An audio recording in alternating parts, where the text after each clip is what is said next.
Greetings and salutations, everybody. Welcome to the best damn movie-related show on the planet, the John Campea Show, coming from right here on my YouTube channel, brought to you in part by our friends at Mint Mobile. I am, of course, John Campea, and it is an awesome honor and privilege, as it is every day, to have you, our international friends, gather around as we talk about our favorite things in the world, movies and movie news, TV and streaming, all sorts of good stuff. And we're glad that you're joining us here today. Sitting over here is Robert Meyer Burnett. Back there, we got Ray Ora.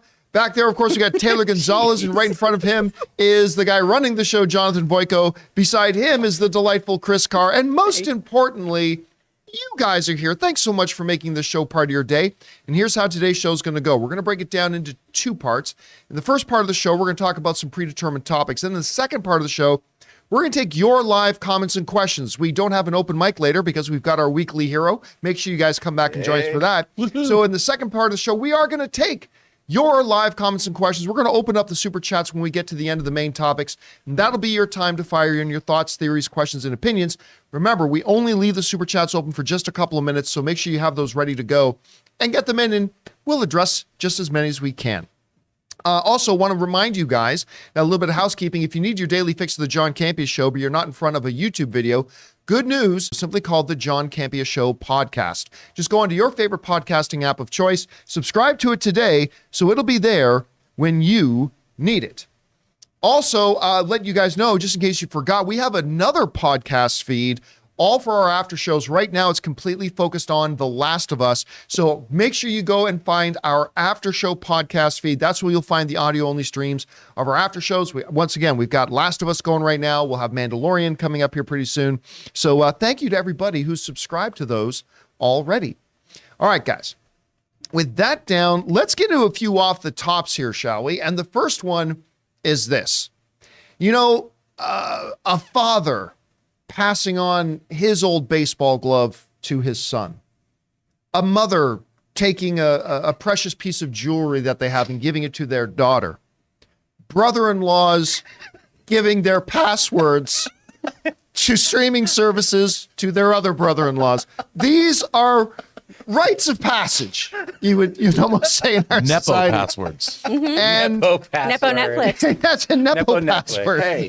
These are rites of passage that we've come to know. And of course, a little while ago, Netflix decides, like, hey, we're losing a lot of money on this. We really shouldn't let people do this. And if you're going to have our service, you should have your own account. So a little while ago, Netflix announced that they're going to be cracking down on password sharing. And as a result of that, they implemented some new things like, hey, you can still be the primary password holder. And for like, what was it? $3 a month, $4 a month, whatever, you can add additional people to your account. So it's much cheaper. People get their own account, all that kind of stuff. But the question has been, how? How is Netflix going to crack down, and when are they going to start doing it? Well, Netflix apparently has put out some of the overall guidelines about how they're actually going to be going about cracking down and what they're going to be requiring people to do. Now, our own Chris Carr, the on-the-beat journalist that she is, she has been reading and researching this. So, Chris, what's the basic idea here? How is Netflix going to be implementing these new crackdown on password sharing rules? Well, the first thing is that you are not going to be automatically charged if you are on somebody else's account. You or the account holder aren't going to get that fee right now. They're doing this in a kinder, gentler way, which, sorry, Hayden, I might have booted you off too soon, buddy. I'm not a nice sister. But basically, everything's going to be done by your IP address, right? So it's kind of the sort of thing that you look at with VPNs of if you have a certain IP address, you only get access to certain Netflix shows, right? Based on your country or based where you are. Same thing with your accounts themselves. They're going to be linked to your IP address, to your specific Wi-Fi, and that way you can log in. Now, there are workarounds for this too, because obviously traveling would be an issue here. If you're on the road, you want to watch Netflix, but you're not in your own home, that would be an issue. Basically, what you're going to do then is it requires a temporary code from the service when signing in that'll give you access to your account for 7 consecutive days. So there are a couple different hoops you have to jump through now, but this is how I was Netflix hoping is there doing wouldn't be any things. math. Yeah. There's going to be some math, unfortunately. And everyone in this room is too pretty to do it, but that's okay. We're going to figure it out together. It's that new math. It's the new math. So you're going to also have to sign into your Wi-Fi at least every 31 days on a device to make it trusted. Oh, my God. I know. The inhumanity of it all. This is the worst thing that could have ever happened to men. Is this It's 2004? horrible. What is this? The dark ages. So you're just going to log in periodically to get it to work. So again, this isn't going to immediately boot everyone off of there. This is a very cautious first step, and it makes sense because going, I think, full hog on doing the everyone's cut off, going the Chris Carr method, if you will, that would, I think, lead to a max exodus here. So I'm sure they're doing this so it is that kind of petering off to get people used to not being able to share accounts and also ushering in all these ad tiers as well. Right. You know what? It's been funny to me during this whole process, seeing people say, well, if they won't let me steal Netflix, I'm not going to use Netflix. When, like, what do you think? Like, oh no, you're not going to be able to steal our stuff. You're not going to, like, you weren't a member anyway. We were actually losing money from you stealing the things. I mean, look. Stealing is such a harsh word. I mean, stealing this. What word would you use, Ray? Borrowing. Accidentally finding, discovering Netflix. I don't know. Stay strong, Hayden. I stay strong. I love that you all think that he is watching the show. I try. I'm like, buddy, Us tune brothers. into what I do. Us brothers are going to get our streaming. Yeah. One way or the other. But I mean, look, Netflix, the sense of entitlement that people have, it's like, what? You're not going to give me a way of getting something for free? What? This is an outrage. It's so ridiculous. Look, cracking down on password sharing is not going to be an easy thing, and I'm sure there are going to be bumps along the way, and I'm sure we're going to be able to come up with scenarios. Well, what if I'm dog sledding through Antarctica? Right? I mean, yes, I'm sure we're going to be able to. That's how Ray finds Netflix. That's right. We'll somehow find a way. Hey, Ratu, let me borrow your Netflix account. That's what he'll do. So, like, no, we can always come up with a scenario, some weird scenario. What happens if I'm on a 7-day train ride from what? Well, you know what? For that day, you might be inconvenienced, but we'll always be able to come up with these radical, weird scenarios where maybe it won't work. And listen, there'll probably be some very real practical ones that won't work either. And Netflix is going to have to, adjust, game change a little bit, figure it out, learn as they go. But I mean, come on, if you got 1 ounce of common sense, you know that Netflix had to start cracking down on password sharing. Like, they create a product and they pour billions of dollars into it for people to pay to consume. And when people find ways to subvert that system and get around and being able to consume the content without paying for it, that, hurts what they're trying to do. So it's not this weird thing that some people make it out to be. Yes, there are going to be bumps. Yes, they're going to have to try to iron this out as quickly as they can. Will the system be perfect? Probably not. But I mean, it's not unreasonable what they're doing. And I didn't hear anything, Chris, that you were saying that sounded way out there unreasonable. And it's what Apple's already been doing. So if somebody tries to use my Apple TV password, I get prompted on my phone to input a password. And that person then has to message me and say, hey, Chris, did you get a little notification that someone's trying to watch Ted Lasso in Glendale? And it's always while I'm on this show. I'm like, I sure did, so I guess you're screwed. So other people are doing this too. And I haven't seen anyone riot about that with Apple TV. It's very, very reasonable. And in fact, with Apple TV's method, making it an inconvenience for me is really, really helpful in me not sharing my password. Oh, I'm going to have to put in a code for somebody every time one of my friends decides they want to use this at the most inopportune time for myself. Well, then they can get their own account for $5. Screw them. You want to know why? You raise a great point. You want to know why people don't write over the fact that Apple's doing it, and because of this. Because they've been doing it to Netflix for a decade. Yeah. Because there's so many more Netflix subscribers than Apple TV Plus subscribers. And Netflix has been around a lot longer. And the long storied tradition of Ray Ora lifting people's passwords to their streaming services, they hasn't had that with Apple yet. So I don't know. Rob, you hear the breakdown. How does this all sound to you? Look, I think they're being more than generous. They could have just cut people off and said, that's it, done. I mean, like you've said, John, and I think in the digital age, one of the real problems was we first saw it with music. You know, when Napster came along and everybody. Oh God, how much did we love Napster when it first came out? Yeah, we did. But everybody, like the actual, no one ever thought that. Wow, there's studio time and there's engineer costs and there's a lot of money that is spent to make this music, hiring the session musicians to play, and suddenly it's like, but it's free because it's in the form of a file. If it's a file, I should just be able to download it, and if it's on my TV and I hit click, it should just play for me. And I think I think that's been detrimental. And I think it's good that we're in a period of re-education, that there is value to movies. And there's, piracy has made making independent movies very, very difficult. No one thinks about that because you can't get them financed, because how can you pay the money back? Because of because of piracy, because of the high seas.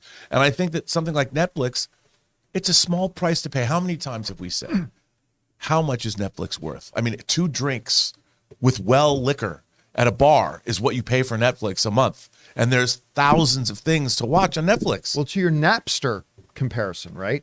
Like, I remember at that time, a lot of people who were using Napster, and some of you who are watching this might be too young to remember this, but when Napster was coming out, a lot of people like me and a lot of others were saying, well, listen, music industry, because at the time, there was no easy, convenient, reasonable way to get music digitally. Right. Napster was the way to get it, and that was pirating it. But hey, so what a lot of people would say is like, listen, music industry, if you will give us a convenient, reasonable, easy to access way to legitimately buy your product, we will do that.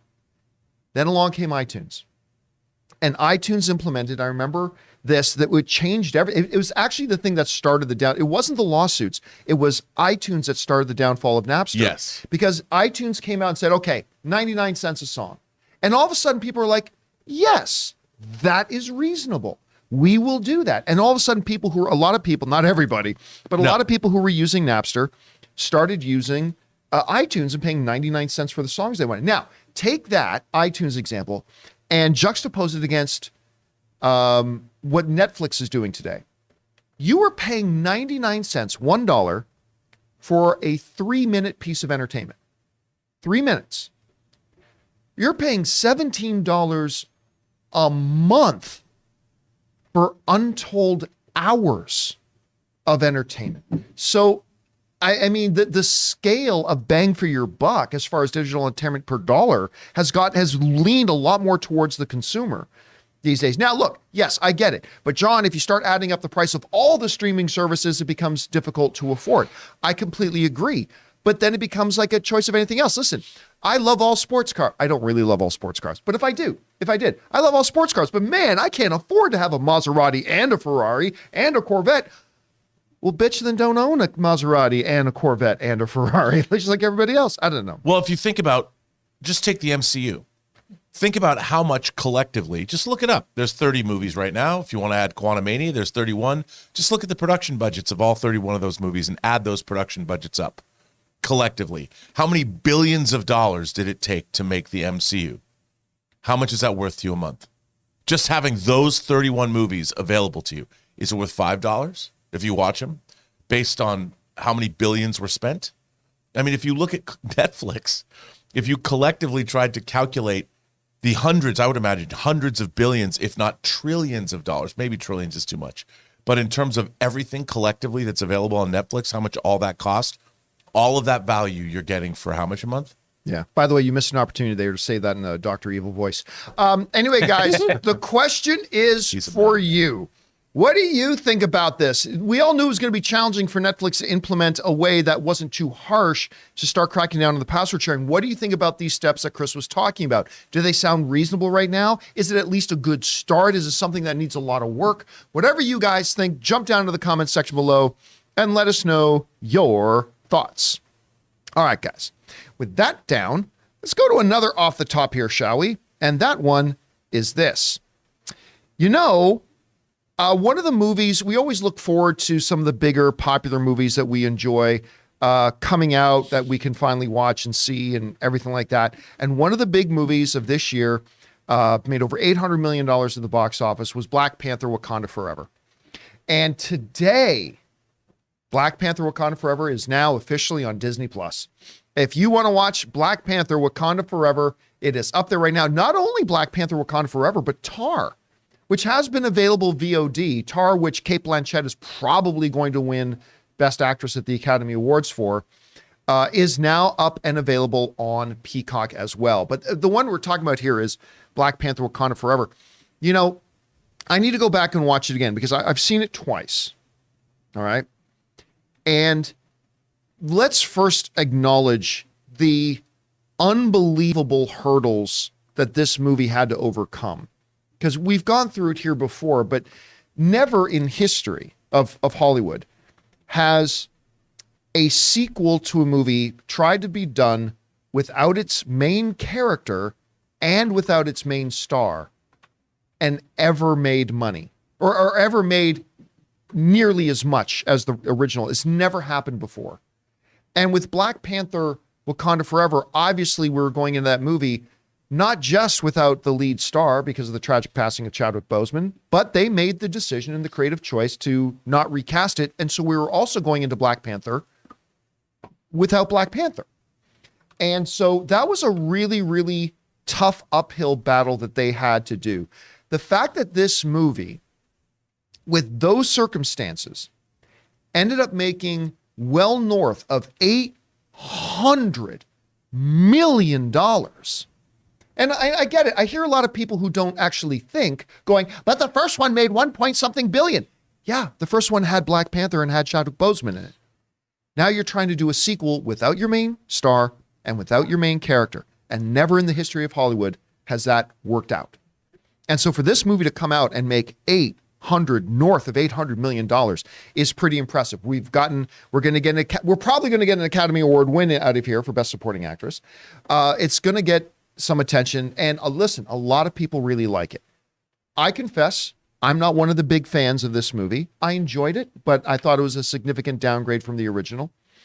But I got to watch it again. I gotta sit down and watch it again. And now that it's on Disney Plus, I'm looking forward to, even though I'm not a huge fan of the movie, I am looking forward to sitting down and you know, now that some time has passed, I want to sit down and watch it again with a fresh set of eyes and see how we go. Anyway, Rob, Tar's come out. Black Panther Wakanda Forever is now available on Disney Plus. You were just talking about how amazing is it? We've got this one online depository where all the Marvel movies are. Anyway, what are you looking forward to watching? Well, first of all, not since Smokey and the Bandit 3, Smokey is the Bandit, with no Burt Reynolds, right, have we had a movie that was so lacking its main star.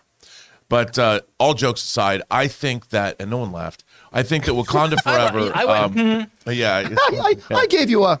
Yeah, I do think that Wakanda Forever, I thought it was a pretty astonishing achievement because Ryan Coogler and his co-writer, they reached far. They tried something. They did not back down. They did not shy away from this challenge. And I think that they turned in something that was beautiful and thought-provoking and quite interesting as far as MCU movies go. They might not have succeeded entirely, but as far as efforts go, I give them an A for effort. And I really enjoyed this movie. And I thought about it a lot after I saw it. But you pointed out a number of things that I agree with in terms of there's some flaws in the storytelling, as there are in probably a lot of movies. But I look forward to watching this movie again. I can't wait to see it. Now, Tar is one of my favorite, if not my favorite movie of last year. And I loved Cate Blanchett's performance. I love the whole movie. You know, and I would be remiss to point out that you can watch Tar on Peacock and you can follow it up with Tango Shalom, which is also on Peacock, by the way. That's right. Two great movies that came out, of course, in 2021 and 2022. So I'm outraged, by the way, that Tar bumped Tango Shalom out of the Oscar race. I was very upset about that. We did submit it. You touched on something there. I talked about the financial hurdles that it had to overcome, but not since, was it Justin Lin that was directing the Fast and Furious movie that Paul Walker died? No, that was James Wan. Sorry, James Wan. Sorry, yes, James Wan. So number 7. It was not since that. Like I still remember being like, when I watched the movie, thinking about what. First of all, making any movie is a monumental and Herculean feat. What goes into making a motion picture is astonishingly huge. And then we look back on that, and when that Fast and the Furious movie came out, saying these guys got halfway through making this movie, and not only their co-lead star, but somebody they had worked with, their friend that they had worked with for years and years and years, was suddenly dead. Now you got to go back to set and try to listen. What they did there was remarkable. I don't think that Ryan Coogler, even though this isn't my favorite, and I didn't think it was as good as the first Black Panther movie, what Ryan Coogler was able to do under the circumstances, because it wasn't just his own cast and crew, it was the world. Mm-hmm. The world was still mourning the loss of Chadwick Boseman. And how to navigate that as sensitively, but as entertainingly. That's a hard thing, Rob, trying to be sensitive and entertaining at the same time.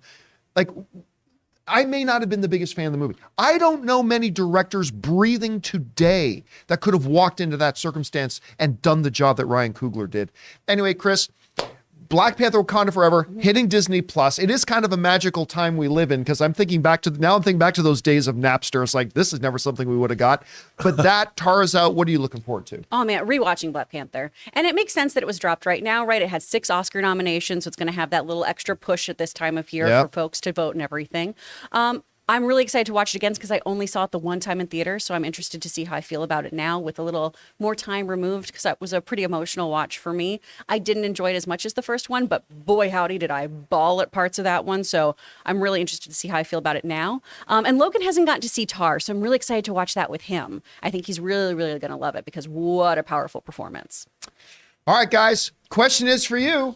What do you think? Today is the day. We got Black Panther Wakanda Forever is now on streaming. Tar, like a big Oscar contender right there. Again, Kate Blanchett is probably going to win Best Actress. If you haven't watched it, you should watch it before Oscar night. Which one are you looking to go see? Why are you looking forward to watching them again if you've seen them already? Whatever you guys think, jump down into the comment section below and let us know your thoughts.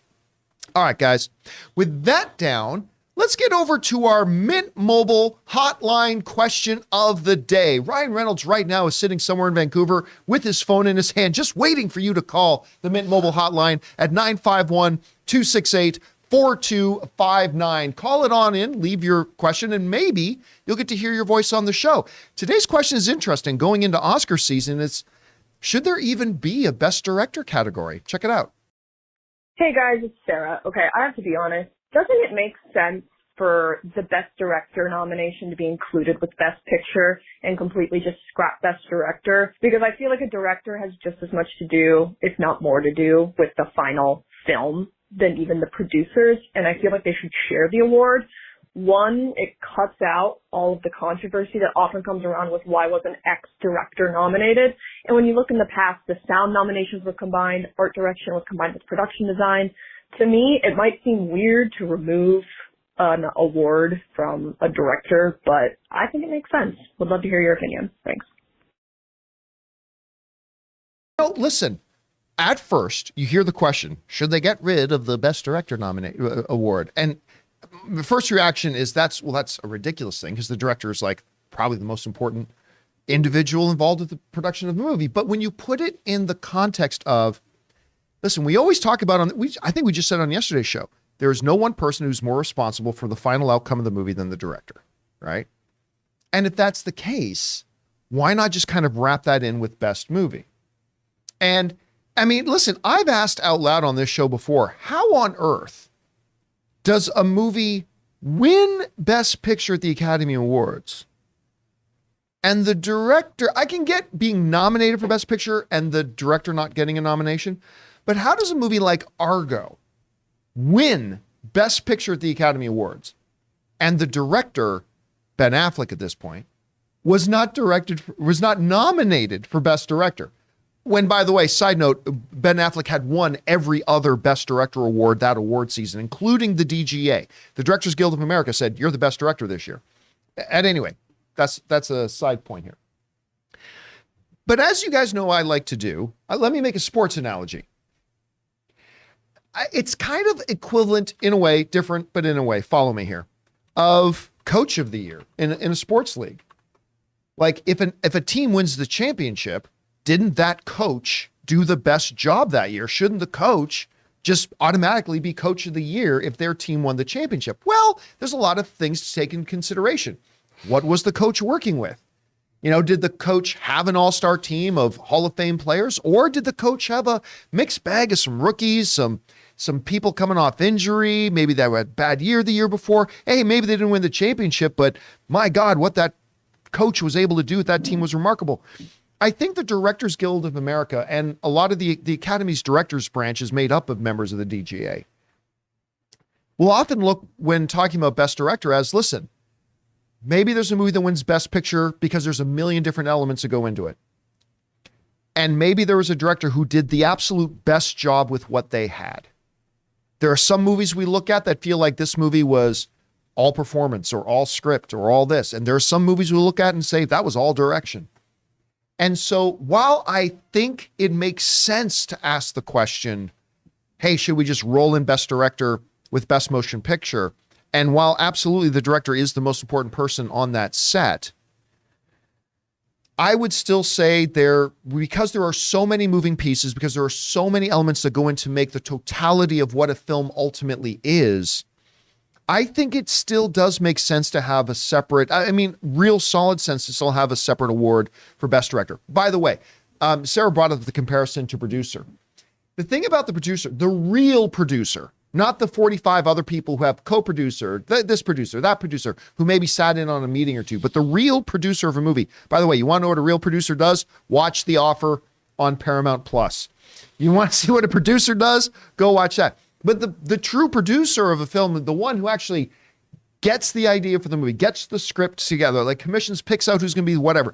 Then they choose the director who's got the right vision, all that kind of stuff. And then they make sure the director's got everything they got. It's really their movie. So that's why traditionally the producers accept. That's why there's not a Best Producer Oscar at the Academy Awards, because the producer does receive. When they announce Best Picture, it's the producer goes up and takes it. Sometimes the director comes up too. Sometimes the director's a producer as well. So, yeah, I think it's a valid question, but that's why I think, no, Best Director needs to stay its own thing because, Rob, we've seen many years at the Academy Awards where Best Director is not necessarily the director of the Best Picture. You have been a producer. You have been a director. You have been an editor and worked on other things in films before. How would you address Sarah's question about, is there merit to just doing away with Best Director and lumping it in with Best Picture? Well, I think it's a good question, but there are, like, for instance, I'll give you an example. David Fincher's movie Seven. That was his second movie that he directed after Alien 3, which is pretty much a debacle. Seven is a brilliantly directed film. Every inch, or every shot in that film is meticulously crafted by Fincher and Darius Kanji. There's no way Seven was ever going to win Best Picture. The subject matter alone, I know Silence of the Lambs had already won, but with Silence of the Lambs, you had these two great performances where you could get away with having a serial killer movie that can win Best Picture. But Seven, a little bit more downbeat. That might have been, very well have been the best directed picture of the year. But there's just no way it has an opportunity to win Best Picture. Another example, Shawshank Redemption versus Forrest Gump. Shawshank Redemption, I just watched it over the weekend, showed it to some people that hadn't seen before. Brilliantly directed film. Every shot, Roger Deakins, and then, of course, Frank Darabont, who wrote and directed that movie. Every inch of that movie is perfection. A movie set in a prison, is that ever going to beat Forrest Gump at Best Picture? Which one was better directed? I don't know. Someone's got to win. But in terms of her specific question of asking about a producer, like you said, a producer's job is very different. A producer, for instance, might have acquired a book 20 years ago that he has spent 20 years, or she has spent, or they have spent 20 years trying to get made. Developed it through multiple iterations of the script. Multiple directors have come and gone. Stars have come and gone. Whenever anyone else would have abandoned that project, suddenly it gets made and it wins Best Picture. That job of that producer is very different than the director. And the director was hired, comes on, works on it for a year, does a great job, knocks it out of the park, might even win Best Director. But he wasn't there for the 20 years it took to get that project to the screen. And I think that the project itself, a great producer who acquires that material, the producer has a vision that they wanted to make that movie. A lot of people might have poo-pooed it. There's a lot of movies that how many times was that project turned down at studios? It's not a great example, but Cry Macho, the Clint Eastwood movie. Clint Eastwood one. That script was written 40 years before it got made. Now, David Zaslav would tell you, and it shouldn't have been made because of the amount of money. But still, you know, for somebody to carry a torch for that, for Clint Eastwood to actually get that movie made, maybe it wasn't the time to make it. And if you looked at box office, David Zaslav would say they should have never made it. But it did get made because somebody carried a torch for that project. And I think that's worthy of song and celebration as well. Let me ask you this. I mentioned The Offer. Right. Another one I think about is Wag the Dog. Yeah, and what might just be a- happened? Like I was going to ask, what might be a good movie or two for people to go if they want to get an idea about what the producer does? What's another movie or two that people might I think check out? that the movies like The Big Picture with Kevin Bacon is a good one. What Just Happened with Robert De Niro that Barry Levinson directed is great. It doesn't really deal with it from the studio perspective, the player, Tim Robbins, you know, the player that Robert Altman directed. There's a lot of great, even if you want to look at a movie I love about movie making, this Richard Rush's The Stunt Man with Peter O'Toole as a maniacal director I love movies about making movies. And then there's of course Swimming with Sharks, Kevin Spacey being a crazy studio executive as well. But, you know, it's and also, oh God, there's the low budget, Steve Buscemi's in it, about Armageddon? no, it's about making movies. Well, I'll let you think about that a little bit. Chris, you hear about this. I mean, look, we all say that the most important person, like once this movie starts shooting, is the director. Is there a case to be made for abolishing the Best Director category and just kind of lumping that in with Best Picture with the producers? I mean, I'm sure there's a case to be made because the thing that I keep thinking about and coming back to is when Argo won Best Picture and all these other awards and Ben Affleck was snubbed for director, right? And that was one of those things where it was, well, this makes no sense because if it makes Best Picture, why wouldn't it get the Best Director? And that didn't even get nominated for Best Director. Yeah. And that disconnect, I think, is part of why we all assume they're one and the same, right? That doesn't make sense. Ben Affleck even was quoted on Howard Stern saying, I can do the math on this. I can figure out who the asshole in the room is if I'm the one who didn't get anything. But, you know, so I think there is a case to be made of, well, isn't it all the same thing? But, you know, as Rob was saying, a lot of these folks do different things and they have different objectives in the end here. While a director is your captain and in making sure things go smoothly, so much is placed on performance. You have other people too who you delegate work to, who you trust. Your cinematographer has so much, you know, say in what happens. Your sound mixers have so much say in what happens and how things are executed. You're ultimately overseeing everything, but production producers, all these other folks come into play as well. If memory serves, I don't think Steven Spielberg was nominated for Best Director of Jaws. But I don't remember. That Jaws was nominated for Best Picture. I mean, that's another instance where you're like, the actor Joe Spinell said, what, is somebody's mother direct that or what? I know, but I hear that a lot, especially today. Like today, it's very, very, very different because like today, like people say, oh, that movie got nominated for Best Picture, but the director, what did it direct itself? Today we have 10 movies nominated for Best Picture. Right. But I mean, but only 5 like today. But back then when it was the same number. I think that it also speaks to bias. In the case of Spielberg, it was his second theatrical feature. You can include Duel because that was released foreign, but he had done Sugarland Express.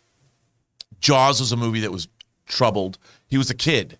And then whereas Ben Affleck was an actor, and I think the older members of the Academy, there's definitely a bias against directors. But here's the part I'll never get.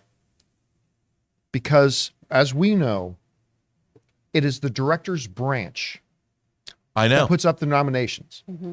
And who are members of the director's branch? Members of the DGA. And the DGA had just not only nominated Ben Affleck, but gave him Best Director of the Year at the DGAs. Yeah. And yet that same group of people didn't nominate him at the Oscars. But there's a lot of directors that are no longer in the DGA yeah, that so are it's in the not. Academy. But you'd think there would have been enough votes there to at least get him on the nomination thing. Anyway, guys, question is for you. What do you think about this question? Do you think maybe there's a case to be made that maybe the Best Director category at the Oscars could be done away with and just lump it in with Best Picture like the producers are? We don't think so around here, but maybe you do. Whatever you guys think, jump down to the comment section below and let us know your thoughts. All right, guys. With that down, we're going to take a second here and thank a couple of sponsors of our show here today. The good folks over at Fume and, of course, our friends at Mint Mobile. Guys, we want to take a second to thank a sponsor of this video, Fume. Be smart. Don't start. Kick the habit. Put it out before it puts you out. All phrases we've heard 100 times, and yet we still continue to have bad habits. Today's sponsor, Fume, is on a mission to accelerate humanity's breakup from the bad habits that consume far too many of us. Fume is a natural diffusive device that uses plants and behavioral science to help you trade out your negative habit for a positive one. You see, Fume is not a vape. It's a non-electronic device designed to transform your negative habits. Because instead of pods filled with potentially harmful chemicals like a vape, Fume uses cores infused with plants like peppermint and cinnamon for delicious natural flavors. And Fume's new version 2 model is snappy and tactile. With an adjustable airflow dial and a magnetic end cap, your fingers will always have something to do. The device itself is really attractive, and once I popped in the core and took my first inhale of it, it tasted fantastic. Guys, the easiest way to stop a bad habit is to switch to a positive one, and Fume is designed to perfectly do just that. So head over to tryfume.com and use the promo code CAMPEA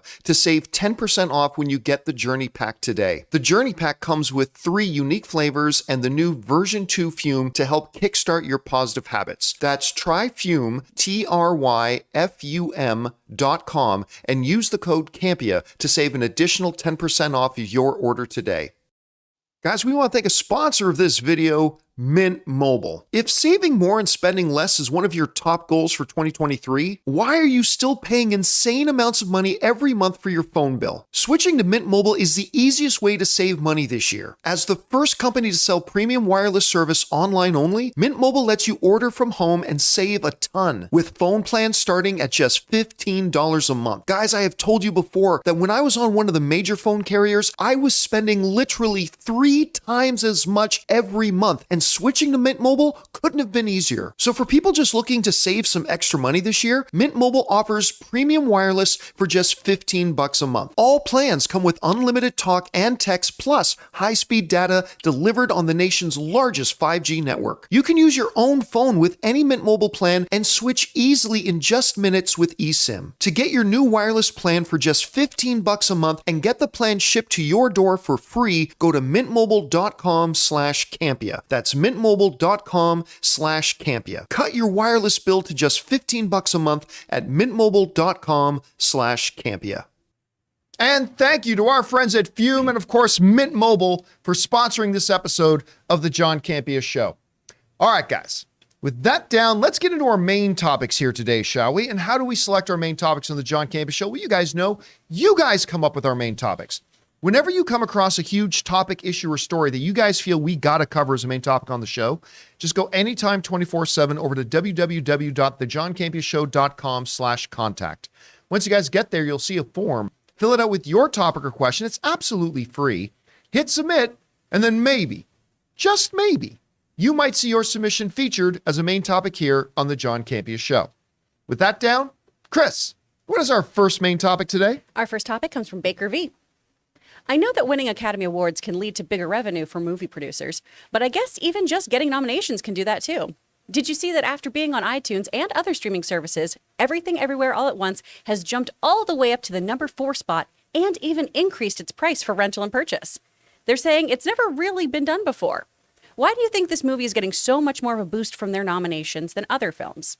All right, thanks a lot for sending that in, Baker. And of course, you guys know for most of the year, my favorite film of the year was Everything Everywhere All at Once. Ended up being my number 2 overall, only behind Fabelmans for me. But the movie is a remarkable achievement. I love this film. And slowly but surely, more and more people have been catching on. And you're right.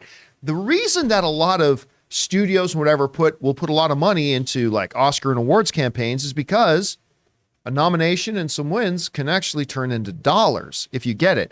And a great example of that, even before Oscar night has gotten here, is Everything Everywhere All at Once. And we can go to my screen on this if you'd like, Jonathan. But Everything Everywhere All at Once is now out there.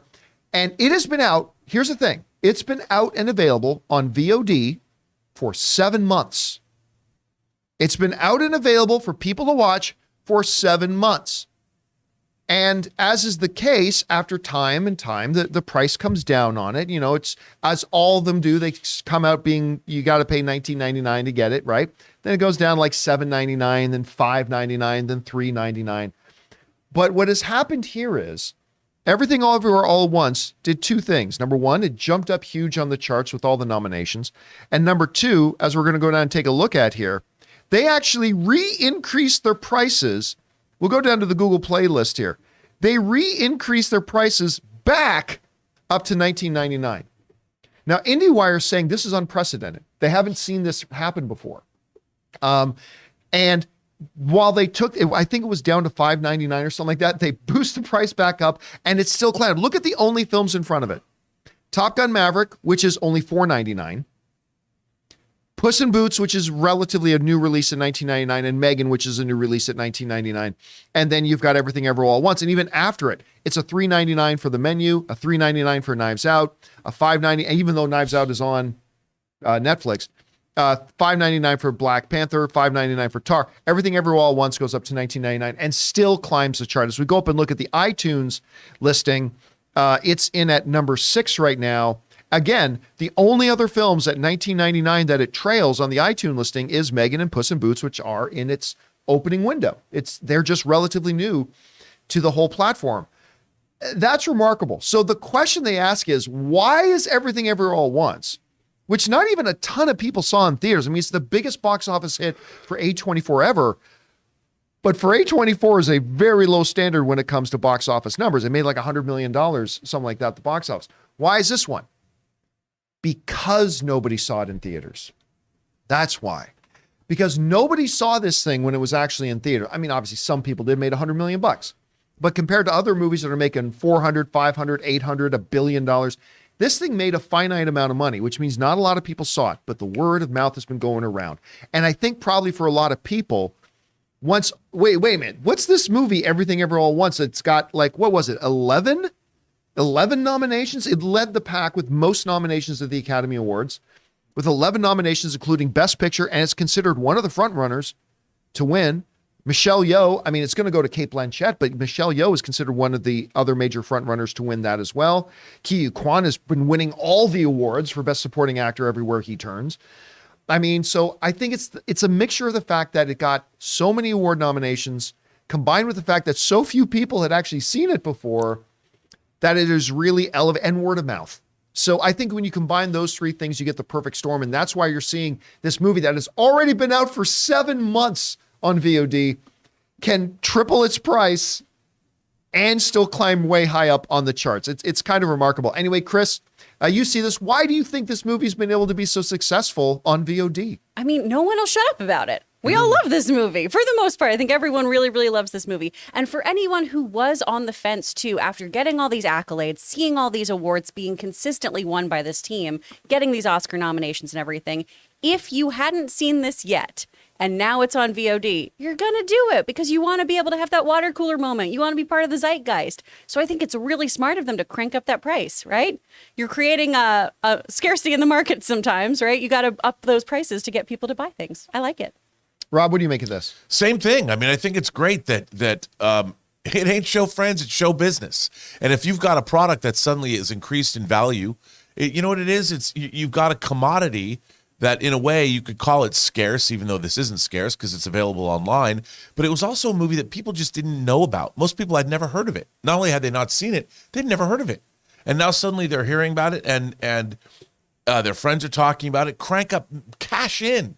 That's what nowadays, the other Oscar movies, normally an Oscar campaign or Oscar nominations would mean big box office, at least for a while, for those nominated movies. Yes. That has not happened this year. The movies did not get a theatrical box office bump the way that normally happens by a wide margin. So I think what they're doing is incredibly smart. Good for A24. And good, I hope the filmmakers get those quarterly reports and get the money you're owed, filmmakers, because distributors, they're not so good at making sure you get paid. Just saying. All right, guys. What do you think about this? Everything Everywhere All at Once was able to re-up their prices to a new release price. Even though it'd been out for 7 months, it's way up high on the charts already.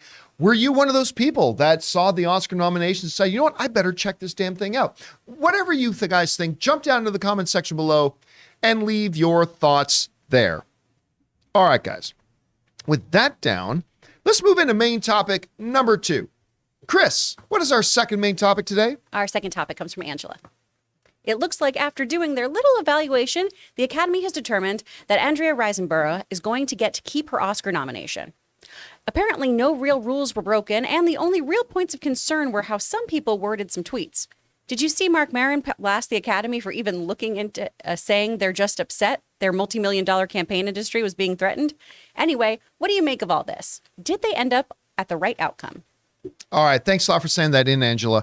Yeah, we were talking about this the other day. Of course, the Angela Riseborough situation with her movie To Leslie, which was kind of ignored during all awards season. For those of you who don't know about this, it was a little movie that made $27,000 at the box office.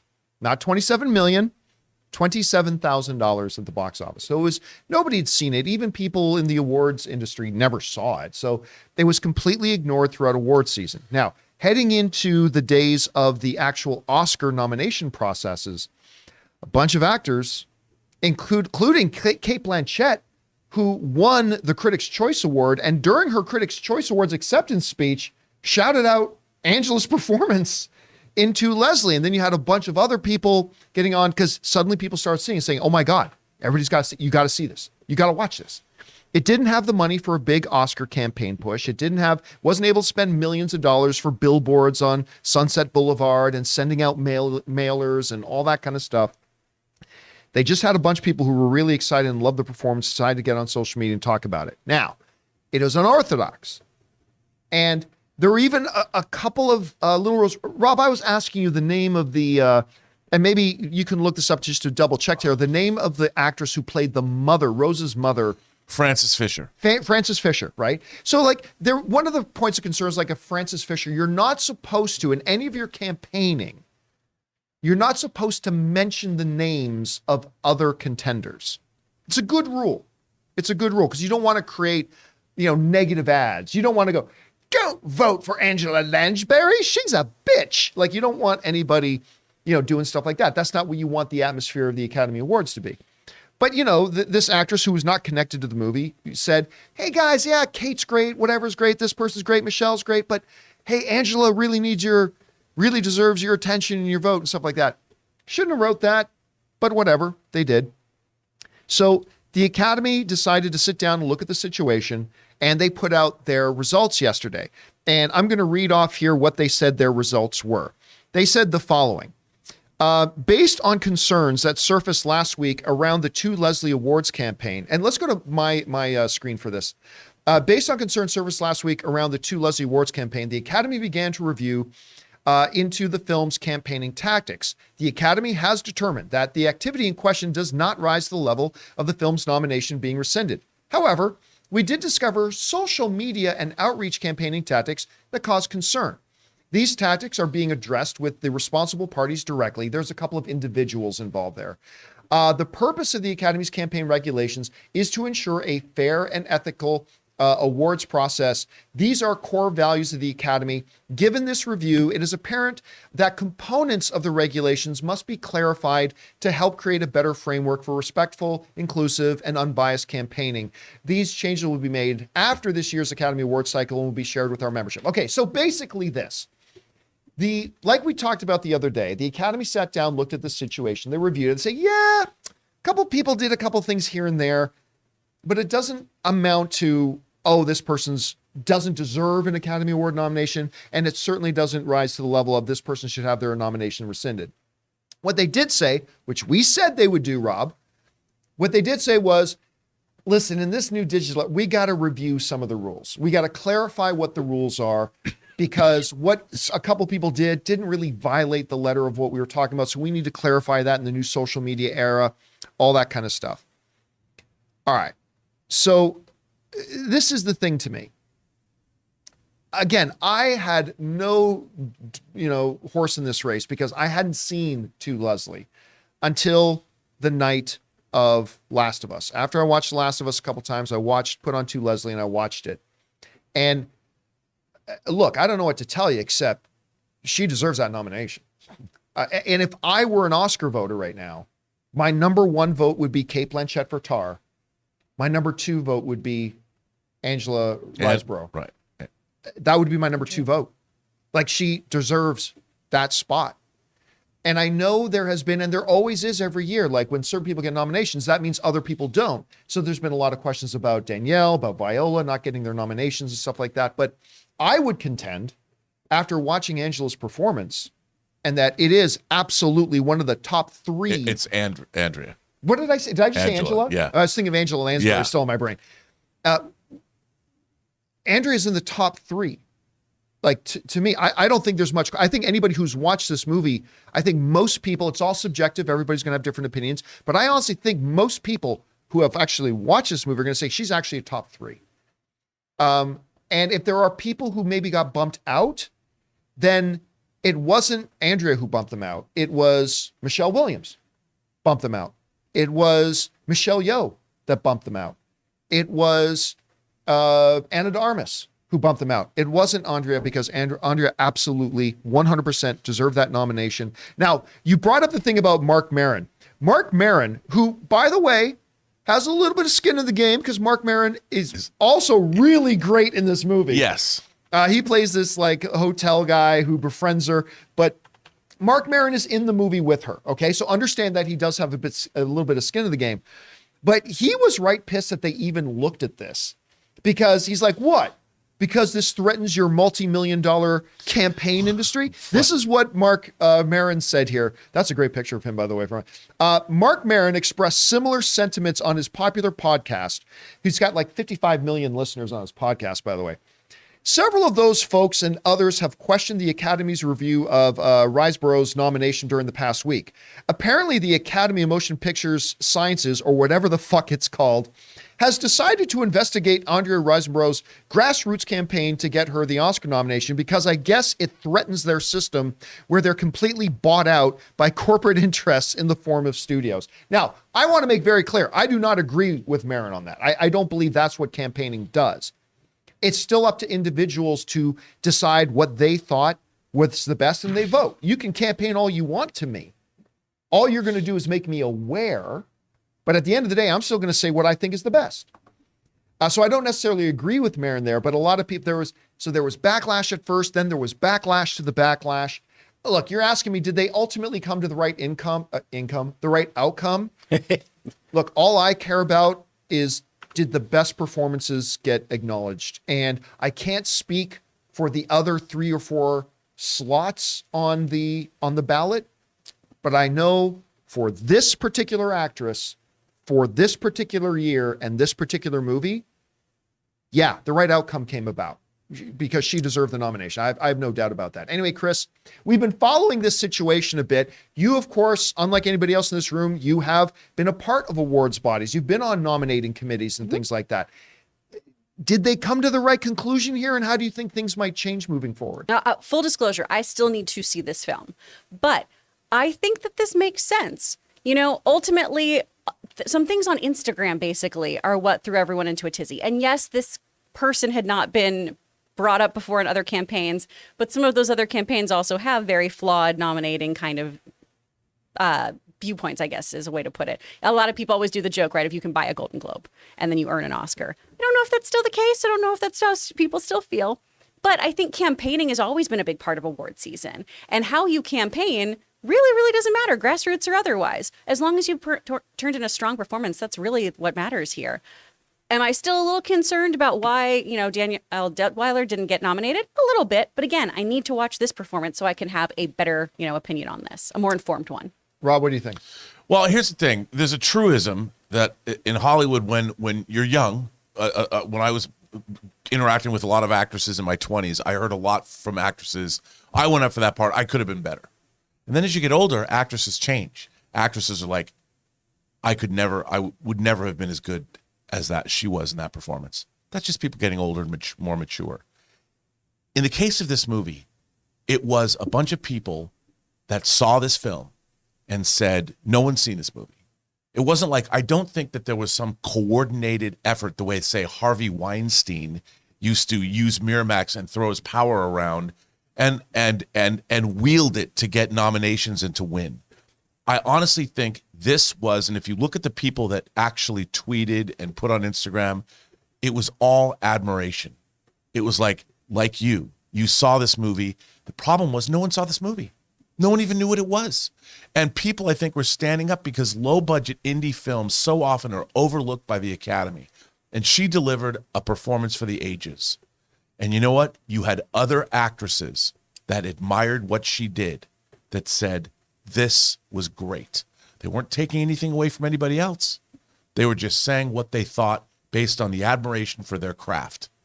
And that's what happened. And they did it on social media, and people lost their shit. And it's like, look, this is the world we live in now. And I think Mark Maron is absolutely right. There's so much money to be made. Like you pointed out this morning, no one put up a billboard on Sunset Boulevard for your consideration with Andrea Riseborough on it. She had no chance in hell to get anything recognized by the Academy unless her friends and her peers, which is what you're voted on by, stood up and said, this performance is worth looking at. Yeah, and then, we run the danger saying movies that don't have the money to put up a multi-million-dollar Oscar campaign, should those just not be considered? Should those not be looked at? And I mean, again, I'm glad, that the Academy came out and said, look, we've looked into it. No serious real rules were broken here. We're going to clarify our rules moving forward. It's going to be interesting to see what those rules are going to be. I also want to clarify, I didn't mean to just say actresses. It's actors too. It's young actors all were like, I could be better in that role. And as they grow up and work in the industry and get more mature, they all say, that person was better than I could never. I used to play in a lot of bands. The old musician joke, of course, is how many guitarists does it take to screw in a light bulb? Anybody? The answer is 10. 1 to screw in the light bulb, 9 to stand around and say, I could do it better. Anyway, question is for you guys. What do you think about this? The Academy has done its review. They've said Andrea continues to keep her Oscar nomination. No serious rules were broken. And maybe they need to clarify some rules on social media moving forward. What do you guys think about that? Whatever your thoughts are, jump down to the comment section below and leave your thoughts there. All right. With that down, let's move on to main topic number 3. Chris, what is our third main topic today? Our third topic comes from Eric Thomas. After Gunn announced Swamp Thing yesterday, James Mangold has already expressed interest in working on it by posting a comic panel. Do you think Mangold will actually be chosen for the job? Has he maybe already been chosen? And do you think he's the right choice for it? Mangold said in December that his work on Indy 5 is 99% done, so he is ready to start work on another film. All right, thanks a lot for saying that in. And yeah, listen, James Mangold is, I'll just say it straight up here. He is one of the best directors working today. Now, I'm not saying he's Spielberg. I'm not saying he's Scorsese, but James Mangold is flat out one of the best directors working today. And he's done it in a multiple, one of the things I really like about my directors, like a Spielberg, is directors who can walk into multiple genres and dominate and just crush it in multiple genres. Whether you're talking about, Ford v. Ferrari, which is just incredible. Incredible.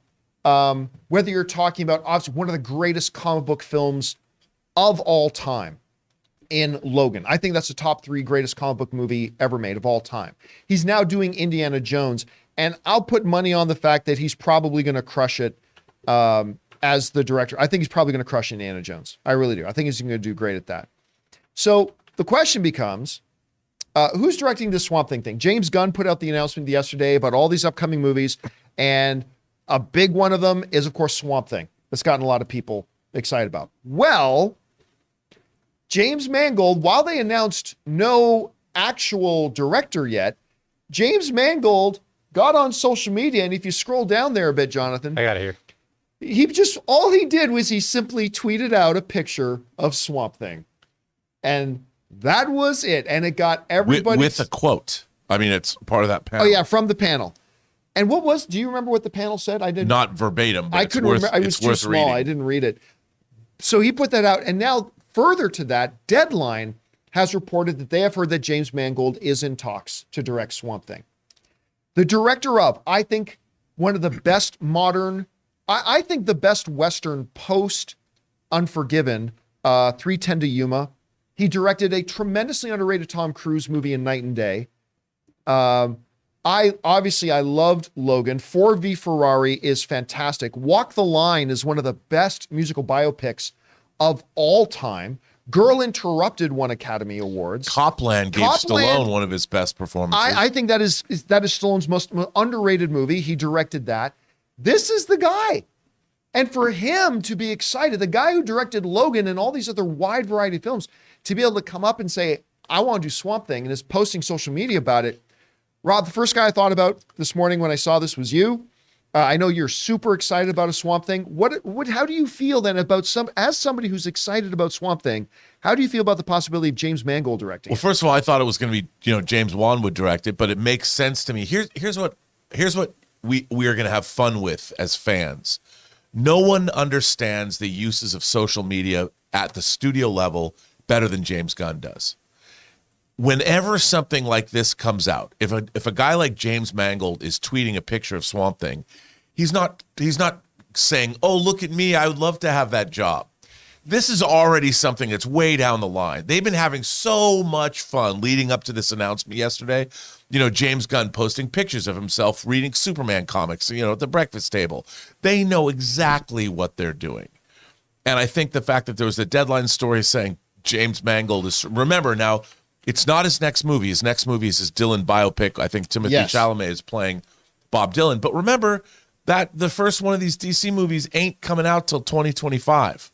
So Mangold will spend 2023 making his biopic, which will probably come out in 2024, start in on Swamp Thing, and then it'll come out in 2026. Yeah, probably. Because Gunn mentioned that they're going to do 2 feature films a year. We already know one of the 2025 ones is going to be Superman. I would imagine the second's going to be Batman. And the second one might be Bold and the Brave. Brave, and that will give us Man-Thing there. Again, let's go to my screen on this for a second, Jonathan. I just want to go over this. This is James Mangold's resume, okay? I'm not familiar with Heavy. Which one is that? I can't remember that. That was the first film that he directed. I believe it's a movie, if I remember, about a person who's a kid who's very heavy. All right. Yeah. But Copland, Stallone, this movie, Ray Liotta's in this one, if I'm not mistaken. This movie is fantastic. It's an absolutely fantastic film. Not something unlike anything you would have thought you'd see Stallone in. You guys see that one. Girl Interrupted, again, Angelina Jolie won her first Academy Award for Girl Interrupted. By the way, look at in terms of genres. He's working in totally different genres on each film. Kate Leopold Kate Leopold, which, by the way, delightful romantic comedy. Is a delightful romantic comedy. I really enjoy it. I mean, it's not a top 10 greatest romantic comedy. Kate Leopold is a really Hugh Jackman watching Wolverine. Would you be surprised to know I own it on Blu-ray? I would not be. I thought you were going to say you were like maybe an editor on it. So again, Kate Leopold, which I think is great. A lot of people I know really like Identity. I do. I love Identity. It's great. He directed, again, Walk the Line might be, arguably, some people might feel it's the best musical biopic of all time. I never saw the TV series Men in Trees, so I can't speak to that. 3:10 to Yuma, my favorite Western since Unforgiven. Again, a very underrated Tom Cruise movie, Night and Day. Then a couple of TV series. The Wolverine might be the weakest thing he's done on his list. But then he followed up the Wolverine with one of maybe the greatest comic book movie of all time with Logan. And then he did the absolutely fantastic Ford v Ferrari. And you're talking about, this is the guy that could be coming in to do Swamp Thing? Are you effing kidding me? If you don't get excited about this, I don't know, man. Anyway, Chris, you hear about this. What would you think about a James Mangold doing a Swamp Thing? Oh, I'm so into this. And an hour ago, The Hollywood Reporter said that he is in talks to do this.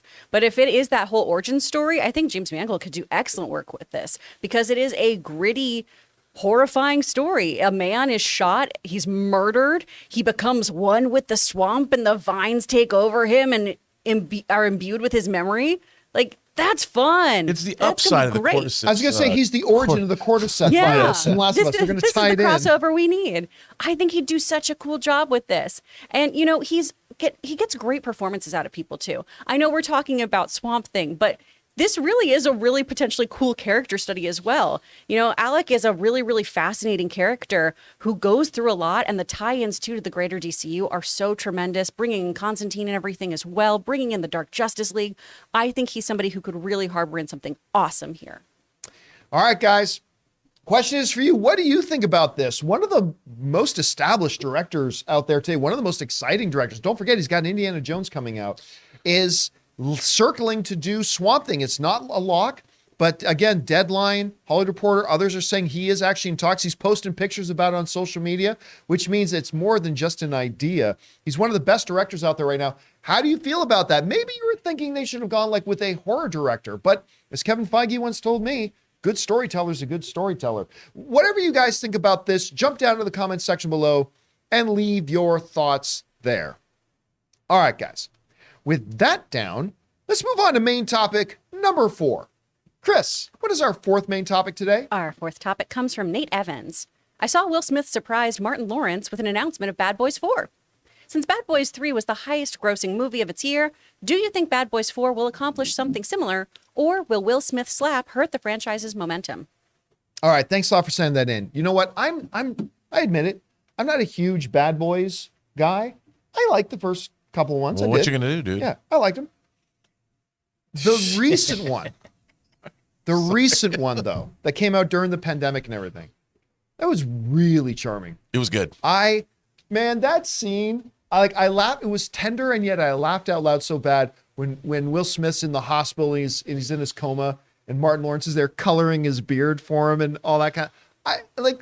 Seriously, they did so much right in that. Not one of the greatest films of all time, but they did so much right, and I really enjoyed it. And not only because they kind of set it up at the end, which who cares if they set it up, I thought a fourth film was inevitable. Now, it came a little bit into question a little under a year ago when Will Smith made the worst decision of his life to, at the Academy Awards, because he didn't like a joke somebody told on a stage, that he thought it was cool to walk up on stage and physically assault a person on stage.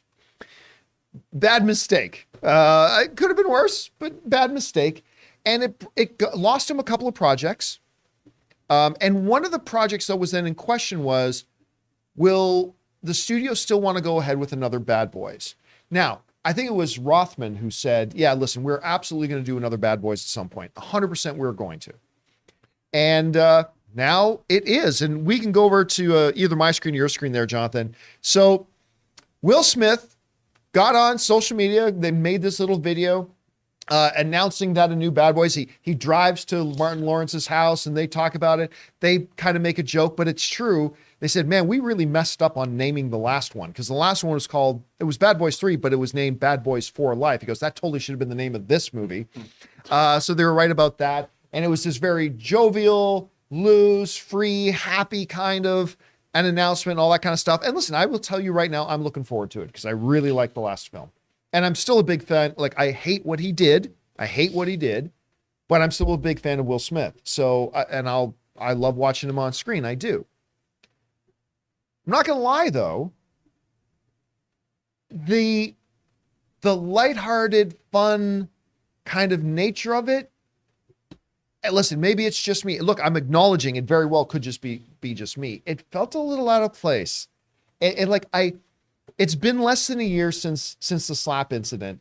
And it almost felt like to me, this was kind of just pretending that thing never happened. Although, what are we expecting him to do? First of all, before I make this announcement, everybody, let me once again reiterate that I'm very sorry for what I did last year. Like what? Were we expecting him to do that? But I admit it felt a little bit weird to me. And I think Emancipation kind of proved that I don't know that the general public is over it yet. Because Emancipation is a film that, listen, Emancipation didn't end up being as good as I was hoping it would be in general, but it also didn't get people watching it the way I think it would have gotten if it was released 1 year and 1 week ago. You know what I mean? Like pre-slap. It's almost like we can break down our eras now. 1 year, PS, pre-slap, and then PS post-slap. It did not get the attention. Just people were not ready to go and watch Will Smith. I don't think. I don't know. Maybe if the slap never happened, maybe nobody still would have watched Emancipation. But to me, it felt like a movie that would have gotten a lot of attention. And it just didn't get the attention it could have. Maybe they needed to wait another year to do. I don't know. I'm just kind of grasping at straws here. But Rob, you had a chance to see the announcement. I'm looking forward to the movie. How do you think the announcement came across? Do you think people are going to be excited about it? How do you feel? Here's what I loved about this announcement. The two gentlemen that directed Bad Boys for Life directed Batgirl. And they're coming back to direct this movie. Yeah, they did a great job with that. And I thought they did a really good job. And I know they directed a couple episodes of Miss Marvel. Yep, they did a great job on that too. But to see these guys, in terms of, I can't imagine what it's like to be a director. You finally become directors. You work together. I can't imagine a more public humiliation that they personally must have felt. I don't think that people hold it against them, but I can't imagine, like you said, having directed myself, if that happened to a project I made, How do you bounce back from that in the industry? Especially a high profile. Very project. high profile Yeah. that people are still talking about. And which we're going to be talking about in a couple of minutes. I here. know. And this is so cool. I was so happy to see this for them. You know, and they earned it. It's what got them the Batgirl gig, to see him come back. And in a way, both, maybe it's a redemption story for both Will and these directors. And I can't wait. I hope the movie's great. I hope they get everything out of it that they want. I hope Martin Lawrence's career continues on apace. I hope the movie makes a lot of money. And I hope Tom Rothman's happy.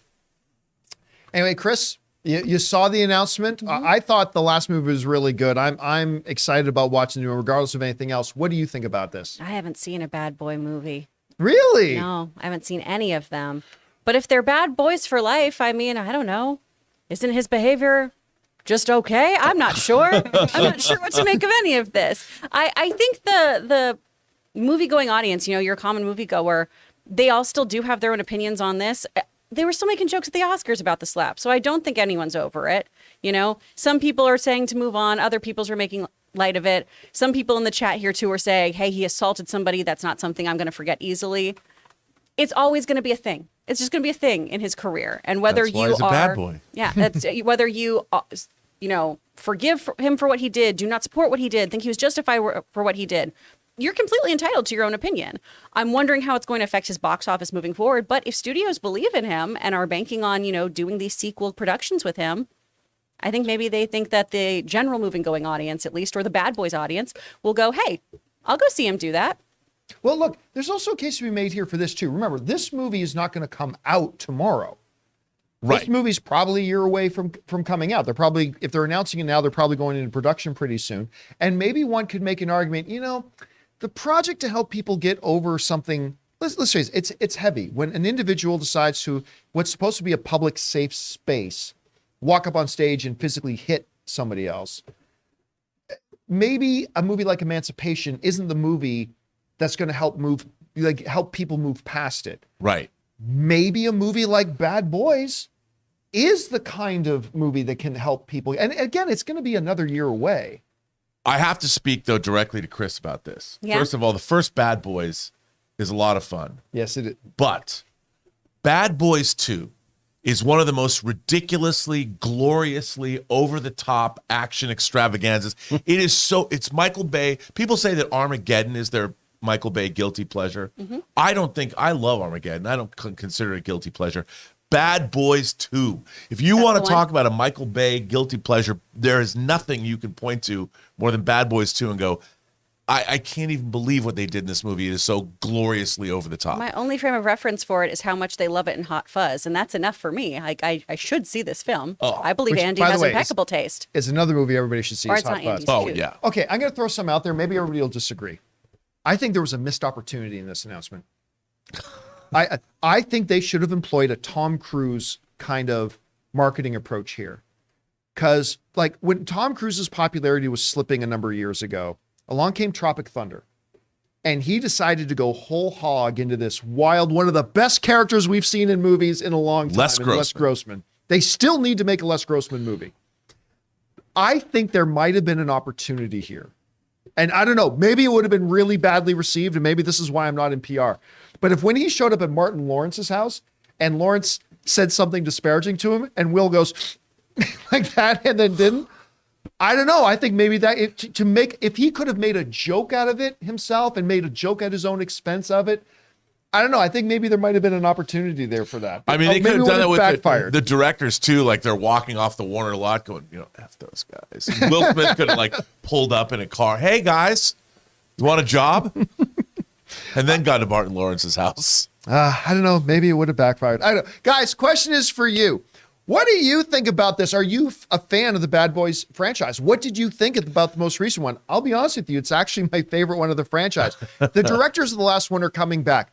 Is it the right time for it? However you guys feel about it, jump down into the comment section below and let us know your thoughts. All right, guys. With that down, let's move on to main topic number 5 here, shall we? Chris, what is our 5th main topic today? Our 5th topic is from Jeremy. The Batgirl story just keeps hanging around. James Gunn and Peter Safran were asked about the Batgirl movie, and if under their leadership, that movie could possibly get a release now that they're in charge. but they said the movie was not releasable. Ouch. What do you think of their comments, and do you think this will finally put the whole Batgirl story to rest? Thanks. All right, Jeremy, thanks a lot for that. So, of course, the other day at Warner Brothers slot, Peter Safran, James Gunn, the co-CEOs of the new DC studios, they had a secret kind of press event where they pulled together players from all the major trades and stuff like that. And then the next day they put out the report about here's everything that's coming with DC.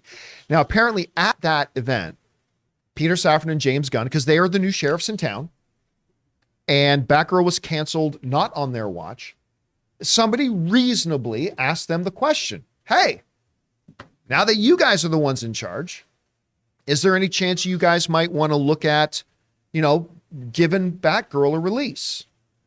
And Peter Safran said something that I think is really, really interesting because it kind of goes along with what we've been saying before. But this comes to us from the folks over at IndieWire who wrote the following. I saw the movie, Safran said at the DC presentation in Los Angeles. There were a lot of incredibly talented people in front of and behind the camera on that film. But that film was not releasable. It happens sometimes. That film was not releasable, he added. I actually think that David Zaslav and the team made a very bold and courageous decision to cancel it because it would have hurt DC and it would have hurt those people involved.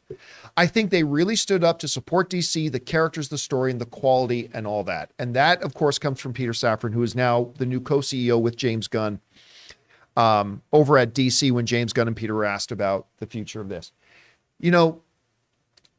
Words started coming out about Batgirl that it was not looking good. And Rob, both you and I spoke to people who had seen the film. And I don't know, I can't remember exactly what they told you, but what they told me, the word embarrassing was used. Yeah. And as David Zaslav was coming in, and I know everybody say, no, you should just release it anyway. But when David Zaslav, who's coming in and recognizes something that no Warner Brothers leadership has ever recognized, DC is our most valuable thing. No other Warner Brothers execs ever recognize that or acknowledge that. David Zaslav comes in and says, DC is our number one thing. And we've got to treat it like it is. And this movie, now again, I'm speaking as somebody who has spoken to people who've seen it, but I myself have not. But every report we have heard from people who have actually seen the film is like, you couldn't release this movie. I mean, you could have, but once again, DC already has a bad reputation compared to Marvel. So this movie, this is what it's going to accomplish. You're going to lose more money by finishing all the effects on it. You're then going to worsen the reputation of DC as a whole. You might actually hurt the careers of the people involved, because we've all seen it happen a couple times where some maybe aspiring, talented people appear in a movie that really sucks, and then all of a sudden you don't see them around anymore. And we've been making this argument for a while that, listen, if the movie was truly that bad, you can't put it out. And I understand, because Rob, to your point that you were saying a little bit earlier, if you're the director of something like this, such a high profile film, it's a humiliating thing to say that the studio's saying, listen, your movie's so bad, we can't put it out. But would it have been worse if they did put it out and let the world see how bad it is? And listen, everybody has a bad day at the office. It doesn't mean the directors of Batgirl, who are also the directors of Bad Boys for Life, doesn't mean they're not great directors and don't have great futures, but every director has had a bad day at the office and made something crappy. And DC decided, or Warner Brothers decided to step in and say, according to Peter Safran, and say, listen, we number one need to protect our brand because this is going to hurt our brand.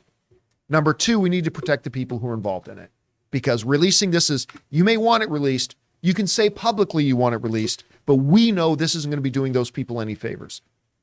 And so I agree with you. I think this should put this whole Batgirl story now to rest.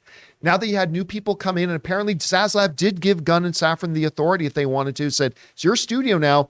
If you want to put this out, this is your call now. But they were like, yeah, no, we can't. No, we cannot put this movie out. Anyway, Rob, you hear Peter Safran's comments here. What do you make of it? I mean, first of all, for him to come out and say it, I think he was definitively putting a period on this question. I mean, it's over. And he was saying that. He came flat out, said it's unreleasable. And the fact that he followed it up by saying it would hurt the people. Look, these two directors, if this movie had come out and been not good, like Pitoff's Catwoman. Have you noticed Pitoff directing? Yeah, haven't seen a lot of Pitoff's name around. Yeah, not lately. a lot of Pitoff directing feature films here in the country. It's probably best. Now, our directors are going to get another high-profile franchise property to direct. They're going to have 2 under their belts that people can look and go, this kind of movie these guys can do. If this had come out, it could have torpedoed their careers and you never would have heard from them again. And our actress, who's a talented actress. I mean, I love her. I was great. very excited when she got cast. I agree. She's great. And, it'll be an interesting Hollywood footnote. People can talk to her at cocktail parties. What was it like? Maybe she'll someday be another comic book character in the DC universe later on. Who knows? But I think in the long run, I hate to see all the work that people did not be seen. But on the other hand, probably it's best that it not be seen. And by the way, I want to throw this out there too. If the movie is nearly as bad as everybody is saying it is, she could never be Batgirl again. By not releasing this movie, James Gunn, Peter Safran, and we know the Bat family is coming in, it at least leaves them the option to still let Leslie Grace play Batgirl later on down the line. Whereas if this movie came out and sucked and it tanked and everybody hated it, they could never use her again. Now, maybe they can use her as, again, we don't know that that's what they're going to do. I'm just saying it at least leaves them the option and the possibility. Anyway, Chris, you heard Peter Safran's comments here. What do you think of them? Do you agree with Rob that this ends it now? There's nowhere left to go with this. This is, how did you put it? This is the final period on it. Yeah, you put a period on that. Yeah. There's no longer a question mark. ellipses. Oh. We went with different punctuation. That's okay. That's all right. I think it does. I think it really does. And I love that Peter Safran finally phrased this in a way, too, of everyone involved in this is very talented and are people that he wants to continue to work with and have relationships with. And this not only would have hurt the studio, but it would have hurt these people as well. These performers, these production folks. It wouldn't have been a win-win for anybody. Everyone would have suffered from this. And I love that he goes on to say, too, that Batgirl inevitably is going to be in the mix. So to your point, John, I really hope that we bring Leslie back in here. I really hope she gets a fair shake at this with a Batgirl that was always destined for the big screen, with a Batgirl that gets the budget she deserves, the, spectacle she deserves. And I hope a lot of these players come back to be involved in that. Now, by the way, it is important to note, too, that the directors, LRB and Falah, who also did a number of episodes of Miss Marvel, as you pointed out, and they did a great job on that. One of the first things that James Gunn and Peter Safran did once they took over was they actually took a meeting they sat down and had a meeting with those guys. Right? And they said, listen, we do want to work with these guys again in the future. This one didn't work out.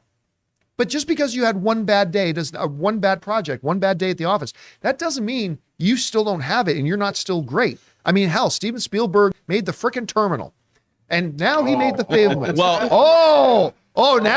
Now they're fighting worse. But John, you're absolutely right. I mean, it's not like they developed that project. Sometimes directors are hired. Like if you get hired to direct a script for a studio, you might not get a lot of the input that you need to make the script what it is. So you take the job hoping that you're going to be able to do the job you can do on it, but you can't necessarily change the DNA of what the script and the story is.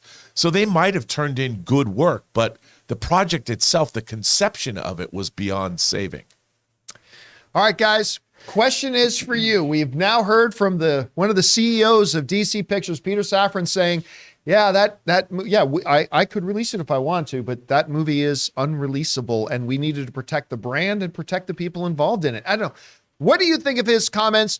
I'm kind of now past. I think to me, this Batgirl thing is now, I think Rob's right. This definitively ends the whole thing. But how do you feel about it? Do you think his comments were sensitive? Do you think they were appropriate? Do you think they were harsh? Whatever you guys think, jump down to the comment section below and let us know your thoughts.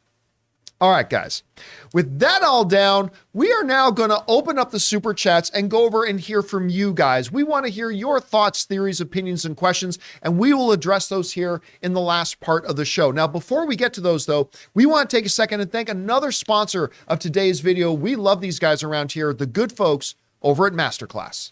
We want to thank a sponsor of this video, MasterClass. MasterClass offers classes on a wide variety of topics, all taught by world-class instructors at the very top of their fields. Each class is broken out into individual video lessons, usually around 10 minutes long. And MasterClass is completely accessible on your phone, the web, smart TV, and available via audio mode to listen to classes on the go. They have over 2,500 video lessons from over 180 of today's most brilliant minds. They're all available anytime, anywhere on iOS, Android, desktop, Apple TV, Amazon Fire TV, and Roku. Now, obviously around here on the John Campea Show, we love our movies, so why not learn filmmaking from Jodie Foster, or maybe directing from Ron Howard himself, or the great Neil Gaiman doing his masterclass on the art of storytelling. And you guys have heard me talk about my favorite masterclass, Business Strategy and Leadership by Big Papa Iger himself, Bob Iger, the new and returning CEO of Disney. So guys, I highly recommend that you check it out. Get unlimited access to every class, and as a John Campea Show listener, you get 15% off an annual membership. Just go to masterclass.com/Campea now. That's masterclass.com/Campea for 15% off Masterclass. And thank you to our friends at MasterClass for sponsoring this episode of the John Campea Show. All right, guys, Ray just got back to his seat after hitting me in the face and saying, keep the terminal name out of your filthy mouth. But whatever, we didn't get to Sean film. Now, with that all down, guys, let's get over to your live questions, shall we? Chris, what do we got up here first? From Michael Serda. I know he voices the character in Harley Quinn, and I don't know if he's too old, but I think Jacob Tremblay for Damien could be solid. The kid from Ruby. Well, how old is Jacob Tremblay now? By the way, most child actors really, people try to be kind, but most child actors really suck. He's quite 16. good. He's quite good. But I don't think... Yeah. 16. He's 16. You know what? If Rob is right about the age they're going for with Damien, he could. Look, I just think if you have an 11-year-old assassin, there's an element of humor in that people aren't going to buy into. Not if you're trying to be even quasi-serious. Yeah. Yeah. But I mean, Jacob, hey, I would not be opposed to that name. All right, what's next? From Vixter 5001, besides Black Panther 2, the only other time I've watched a cast on screen mourning both a character and fellow actor was in the West Wing series. Both so sad. Yeah. It really heightens the emotion you feel watching. Yeah, when the John Spencer died. John Spencer, who Leo played McGarry. the chief of staff, he was really, other than the president himself, he was kind of the main character on the show. And yeah, that was... I still remember, I wasn't watching West Wing as it was airing. I binged West Wing after the fact a number of years later, but I remember like reading about the outpouring, how everybody felt. He was great in that show. Great. Like seriously, he kind of, everybody, well, first of all, that is one of the best shows ever made. Like West Wing really is one of the best TV shows ever made. The performances across the board, and it's not a coincidence that most of the actors involved still have very active careers. So if you haven't had a chance to watch it, check it out. But that's a great comparison there. All right, what's next? From Tacky75, for what it's worth, Everything Everywhere All at Once got middling reviews and bombed hard in box office here in Europe. Really? You know, those Europeans. Yes. Especially the Italians. Am I right? Am I right? We're a mouthy bunch, Lord. Bop-a-da-beep-a-da-boopy. For those who don't know, my real name is Giovanni, so I just want to make sure everybody understands that. All right, what's next? From Chillmonger. At the 2012 Oscars, Seth MacFarlane had a great joke when mentioning Argo. A film so good, the Academy has no idea who the director is. You know what? I don't care what anybody says. I thought Seth MacFarlane was not the best, but quite a solid Oscar host. I thought so too. Didn't he bring William Shatner on screen? Yes. Yes, at the awards too. I thought, like, again, he didn't hit everything out of the park, but I thought he was a solid Oscar host. Not top 5 of all time or anything like that, but I thought he was pretty solid. It's just his humor.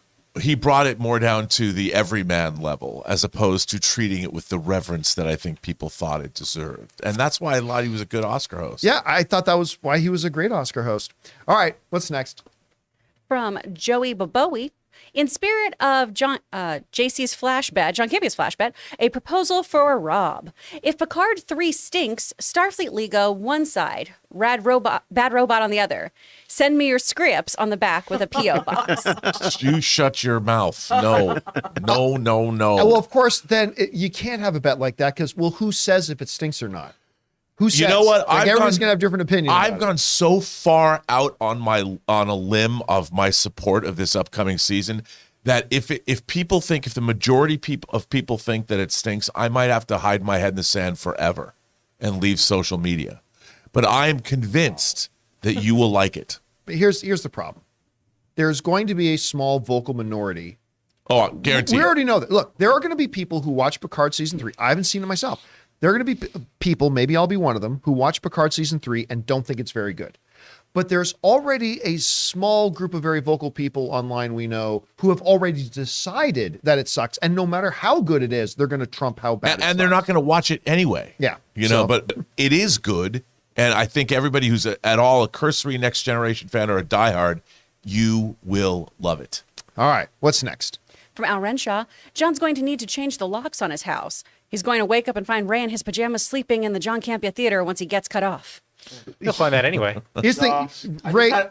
Ray's already got the passcode to my house. That's the problem. I just have to invite you every 31 days, right? That they force you to sign up. So just make sure you come over. Every 31 days, come on over. Oh, and then say, let's watch something. Yeah, I think that's on. I think that's on Netflix. Yeah. Can you sign me in? Why don't you sign into your account here and we'll watch this thing. Stay strong, Hayden. All right, what's next? He's with my folks. He's got their password now. From Sin Vendetta, who sends an H20. Oh, sorry. Actually, Faisal first. What are your predictions for Ant-Man reactions? It's impossible to say. I haven't seen it. I mean, I've often seen early screenings. Of course, you guys know I've asked all the studios to take me off press lists. I'm not on anybody's press list anymore. They still send me shit. I don't know why. I've told them not to. But like, it's one thing that before I would see a lot of these films early, and then I could make a prediction about how I think the general audience will respond to it. But having not seen it, I mean, it would literally just be pulling random something out of my ass and going, they'll love it. I have no idea. My one concern about it, as a big fan of Peyton Reed and as a big fan of this character, my one concern about it is that the trailers have looked, while exciting to people who are inside baseball, I wonder how it's going to hit, like this whole CGI fest of this weird, twisty, universe where everything is purple and everything. I don't know. I honestly don't know how they're going to react. And I have to see the movie for myself to be able to tell, do they have a rock solid story? Do they have great dialogue? Do they really heighten the characters? I got to see it because honestly, right now, I don't know how people are going to react to it. And, I just watched, I think this morning they released another trailer. These trailers, like a minute and a half trailer. I don't want to see. It's all the same stuff. It's just all the footage, same, like what they do with Marvel. I don't think we have any sense yet of what this movie's going to be. We understand there's probably 3 different moments that they've shown us ad infinitum or whatever so many times. I think the experience of watching this movie is going to be very different than the trailer they've been showing us because they don't want to give anything away. I will say this. So about how is the general movie going? It's the first time I saw it, and I don't know where he got it. I go to the UFC training center. So I was at the UFC gym this morning, and there was this guy, and I don't know if it was his wife or his girlfriend, who were on the bags beside me, and literally had Ant-Man and the Wasp: Quantumania shirts. And I haven't seen any of those yet, like anywhere. So I'm starting to see people starting to wear the merch and stuff like that. The movie hasn't come out yet, so I don't know. Maybe it's going to be more well received than I think. They did, Marvel movies traditionally would show they'd have press screenings, usually a couple weeks. We saw Eternals a couple of weeks before it opened. Yes, we did. Yeah. I mean, this movie opens on the 17th, the night of the 16th. That's 15 days away. Yeah, I expect to see reactions within a week. I think within a week we'll have to do a reaction watch on Ant-Man and the Wasp maybe, and we'll see. But again, new trailer dropped, right? New little trailer drop spot, about a minute and a half I saw on a lot of the same footage. Not a single line from Wasp still. Lot of the movie is called Ant-Man and the Wasp, right? Like that is lots of Ant-Man. I'm not seeing any Wasp dialogue. like at all, and hardly on screen. So I don't know. We'll see. I want to say I saw a TV spot where she had one line of dialogue. She's like, hey. I don't recall it, but hopefully you're right, because the name of the character is in the movie title. All right, what's next? From Sin Vendetta. Hey, Chris. Hi. By the way, Sin Vendetta sent in a $20 super chat. Yeah. Thank you, Sin Vendetta. I remember you said that your preview date for Super Nintendo World was January 31st. Did you go? What did you think? I went yesterday and I had a blast. It was awesome, especially with the wristbands.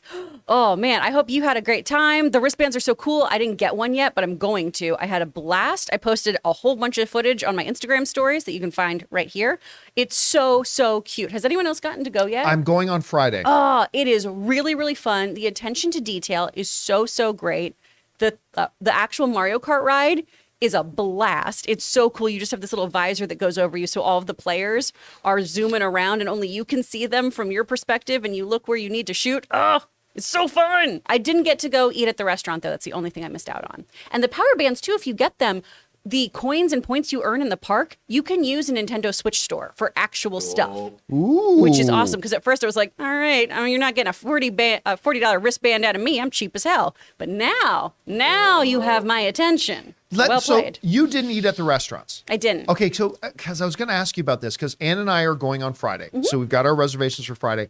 And we made the decision that we're going to go a bit early and eat in the regular park, because we only have a certain amount of time, and we don't know that we want to use our time sitting in a restaurant and eating once we get in there. So I was going to ask you if that was a mistake, but you didn't eat there yet. I didn't get to eat there yet. And I do know the food, it's there's burgers. There's a Mario burger that has mushrooms on it. Luigi's got a chicken sandwich with pesto. Yeah, there's spicy spaghetti. There's a tiramisu that looks really, really cute. Yeah. Well, Peter, my friend Peter, who runs Slash Film, he and his girlfriend also have a separate YouTube channel that's just all about going to theme parks. I actually think it's infinitely bigger than his Slash Film YouTube presence right now. It's great. I can't remember the name of his channel, though.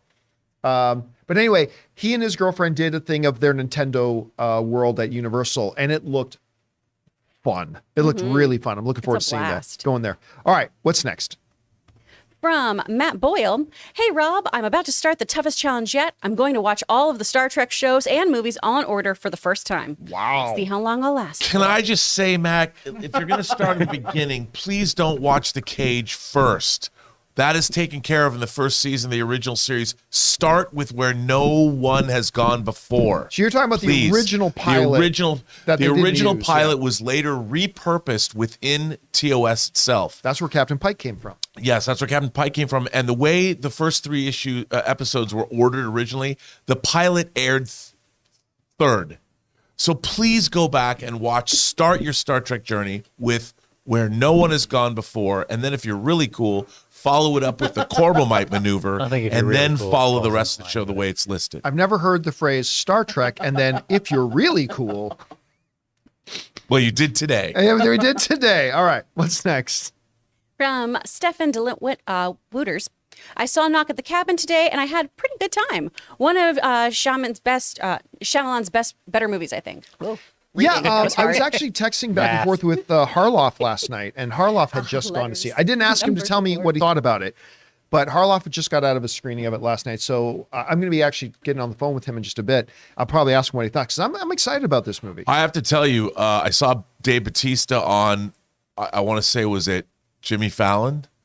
And he was over the moon about it, and I watched Perry Nemiroff's review, and Perry said that he was incredible. So his journey, this could really put him over the top, I think, as an actor. He's hoping. All right, what's next? From Casey Mack. Hey, guys, I've heard news that Winnie the Pooh, Blood and Honey, before the movie even came out, already is getting a sequel. I heard about this because of Taylor's Twitter feed. The filmmakers must be very confident in this film to make back its budget. Well, the budget is small. Yeah. Yeah, well, look, let's be real for a second. Let's ground our feet in a bit of the real world for a second. This movie is going to be horrible. Like it's going to really, really suck. The question is, will it be fun? You can do some sucky, be terrible dialogue, but if you can find a way to make it fun, and that's all I'm hoping for. This is such a ridiculous concept for a movie. I cannot wait to watch it. I'm expecting it to be totally terrible, but just if you can make it at least dumb fun, a la Vanilla Ice is Cool as Ice, then I'll be in. Then I'll walk out a happy guy. Well, what if this sequel becomes the Terrifier 2 of the Blood and Honey franchise? I thought you were going to say the Empire Strikes Back of the Could be Blood and that Honey too. franchise. The Godfather Part 2 of the Blood and Honey franchise. Maybe I'll walk out of this thing going, they got to make another one. I don't know. The Road Warrior, the Wrath of Khan of the Blood and Honey franchise. Blood and Honey is currently the #1 horror film in Mexico, and I already tweeted the production company and the director my pitch for the second one. Winnie the Pooh, Blood and Honey, Pooh #2. Poot. Bye. All right. What's next? From Jai CSC. Oh no! Steven Spielberg has amnesia. Which two of his films do you have him watch to bring his memories and remind him that he's the GOAT? Is that just a fancy way of saying, what do you think are his two best movies? Yeah, with a little flair. Listen, my favorite Steven Spielberg film is one that most people haven't seen, actually. And it's not like I'm trying to be all, my favorite one of his is one none of you have seen. No, it really is my favorite. It's Amistad. I love Amistad. My next favorite of his, oh God, I mean, you're talking about the guy who made E.T. and the guy who made Jaws and the guy who made Lincoln and the guy who, I don't know, what would you say? Well, I would say that you got to go, the question is if he had amnesia, you want to jog his memory. He thought he was going to get fired every day when he was making Jaws. Yeah. So I would shock him back shock his memory back by making him relive all 130 days or however long it took to make that movie, the horror of having to do that. And then I would probably Close Encounters, because those two films were very difficult to make, and he was so involved in them, and he was early in and insecure, early in his career, and everything was riding on it. By the time he got to is making Empire of the Sun and Amistad and his historical movies, which I love. And Amistad, by the way, is totally underrated. You're totally right about that. He was already Steven Spielberg, but he wasn't when he made Jaws. He made a Goldie Hawn movie, Not that Goldie Hawn is an awesome. Where's Private Benjamin? By the way, a lot of people in the chat throwing out movie: Schindler's List, Jurassic Park, Ready Player One, The Terminal. the Terminal. Terminale. All right, If he has what's next? amnesia, wouldn't you play him the Fablemans? Yeah. Oh, that's the perfect there you go. one. Wouldn't you be like, hey, you made this movie, and also it's about This you. is your life. That's the obvious answer. Yes, And then you follow Chris nails it Tintin, again. because that's a delightful film that is also underrated. It is underrated. All right, what's next? From Nelson Alfaro, I like the Snyderverse. I like what James Gunn is doing. For me, Darkseid is the ultimate villain. Is it possible to have it in this new DC era, even if it's the main villain in the Snyderverse? Yes, absolutely. It's like, Christopher Nolan already did the Joker. Can you have the Joker again? Yeah, you absolutely can. I think they kind of will. If this is a restarted universe where everything's a little bit different, then if it's kind of a, I don't want to call it a soft reboot, but if it's a general reset where a lot of things are the same and a lot of things are different, then it actually would make sense that Darkseid is out there. It is called Gods and Monsters after all, and Darkseid is one of the quote unquote new gods. Yep. So I think there's a very good chance that whether it's going to be part of the original story that they set up or something that comes further down the line, I think it makes sense that they would have. I mean, I could even see James Gunn delving into that in his Superman movie, because the idea of apocalypse and Darkseid and the anti-life equation could be an ongoing, the same way that Thanos was ongoing. You set up these things in these movies. Maybe it's what the Green Lanterns start to uncover. Right? Oh, dude. Right? In That's Lanterns? a really good idea. All right. To me, it kind of reminded me of, because going off what you just said about that investigation, like after Age of Ultron, Thor is like, I'm going to go investigate these items and see what's going on. He failed at that, but the Lanterns in this story would, Yeah. So They uncover, and tie that into with Oa and the wider cosmic, the Guardians. That could be really interesting. All right. What's next? From Taki75, some support. Thank you so much. From Suthius, could it be that Momoa is just happy in general that he continues in the DCU compared to his JL co-actors who won't? Chances he'll continue as Aquaman. I do not. There's no convincing me that he came out of that meeting that happy. Remember, he's got a lot of things going on in his career right now. It's not like he's some struggling actor. It's like, yes, I got a job. Like, he came out of that movie extremely hyped. I don't see that being the reaction of, oh, you're going to get to keep playing this character. I think he'd be happy. I think, cool. I mean, but that kind of excitement, that is the type of excitement that comes from something new. So he very well could continue to be Aquaman.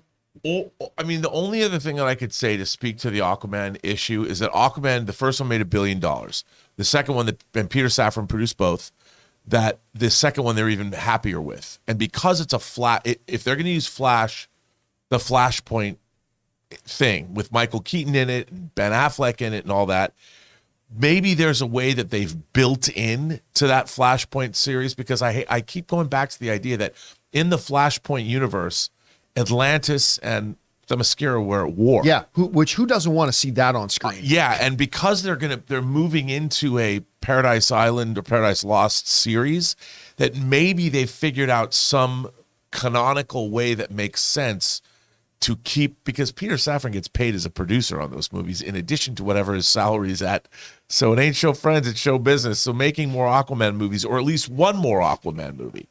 Maybe they're caught within the Flashpoint thing. And I still don't think that excitement was coming from still being Aquaman. that could be. Like, I'm not saying he. I'm just trying to figure out what could it Yeah. be, because our viewer asked about specifically Aquaman. A lot of people still think it's Lobo.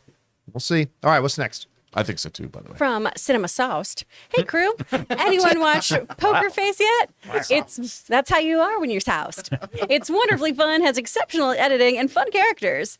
They're also playing with release schedule too. I have not, but I'm dying to watch it. I saw the first episode. It's really good. Oh, I want And to see it she's so bad. great in it. She was in Black or Red. What is Orange it? is the New Black. Orange is the New Black. Orange is the New Black. I was it red, purple, brown? What's the new black? Orange is the New Black. I mean, you know, she also, like Robert Downey Jr., had a rough patch in her life, in her career.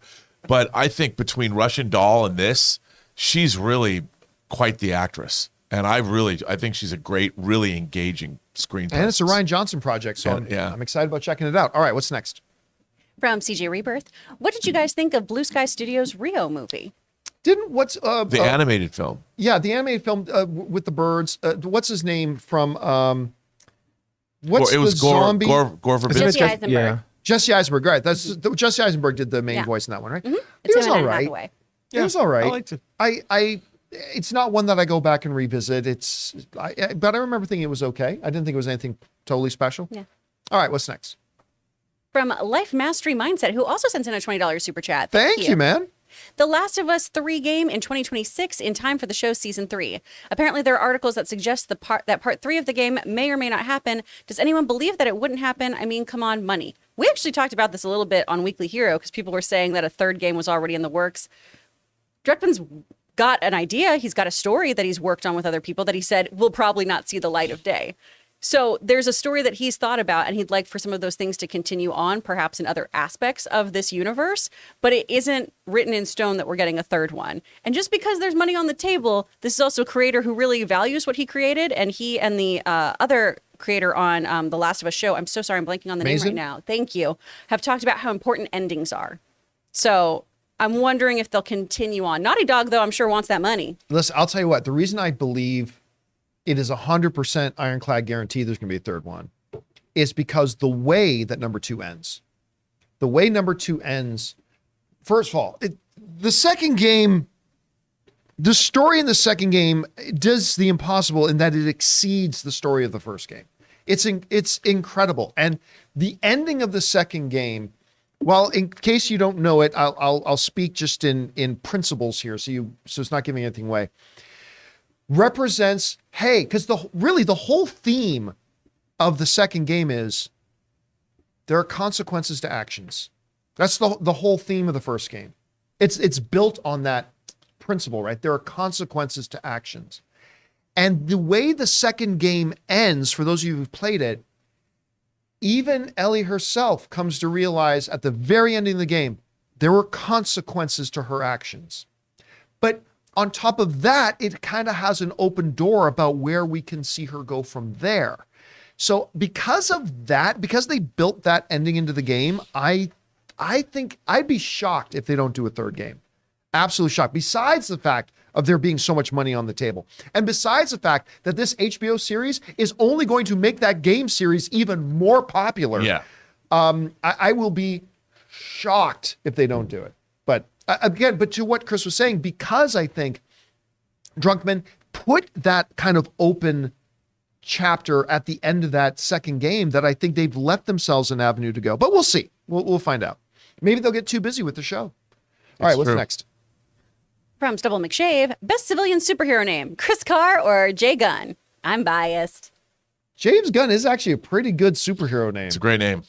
But is it as good It's a stage as Chris name. Carr, which isn't a stage name? It's my God-given name. That sounds like more of a great name for a DoorDash driver. How dare you?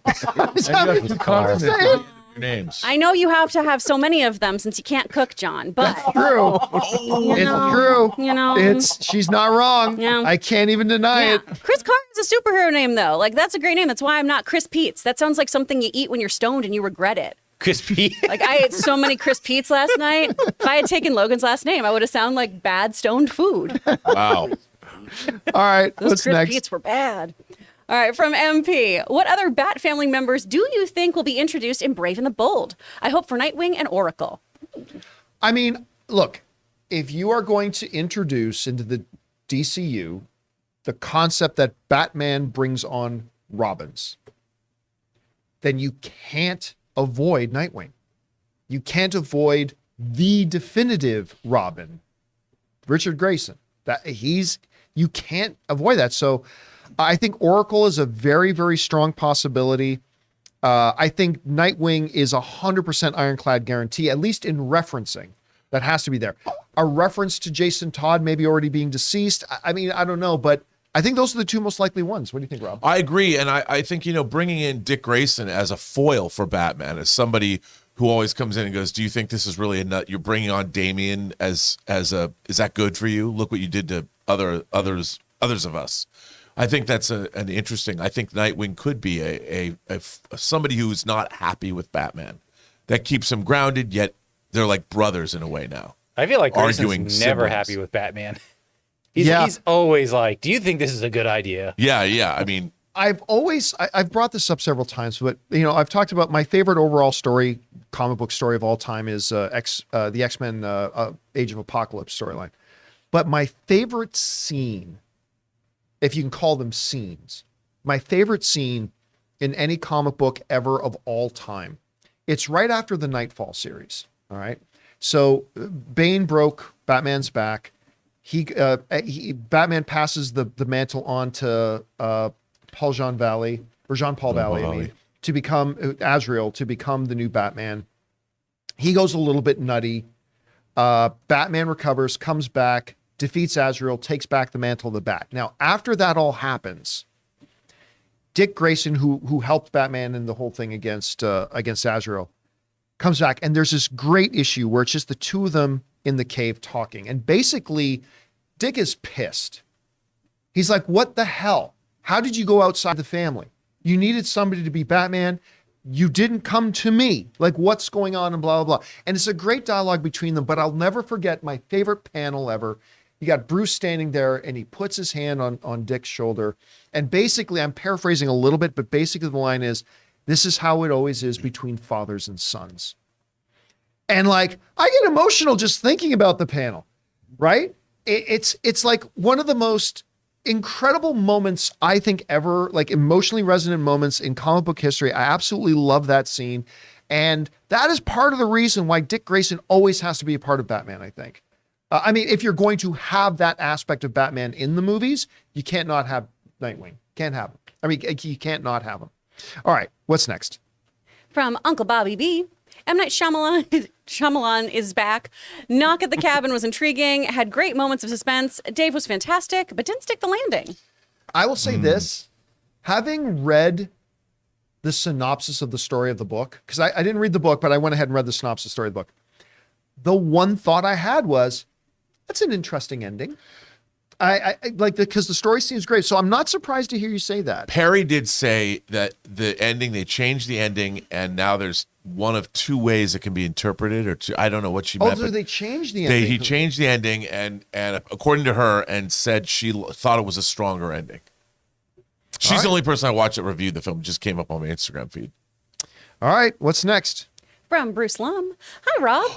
I recently saw your The Making of Tron documentary and really enjoyed it. Has it been included in a physical media? Also, did you participate in the sequels documentary? It is. First of all, thank you so much. That was a real labor of love that they didn't want me to do. They wanted 15 minutes of it. We gave them an 88-minute documentary. It is available on the Blu-ray for Tron. Tron has not yet been released in 4K, but it's not on Disney Plus, which bums me out. I was not involved in the sequel. I wasn't working in documentaries back then. Back in 2011, was it 2009, 8 to 11?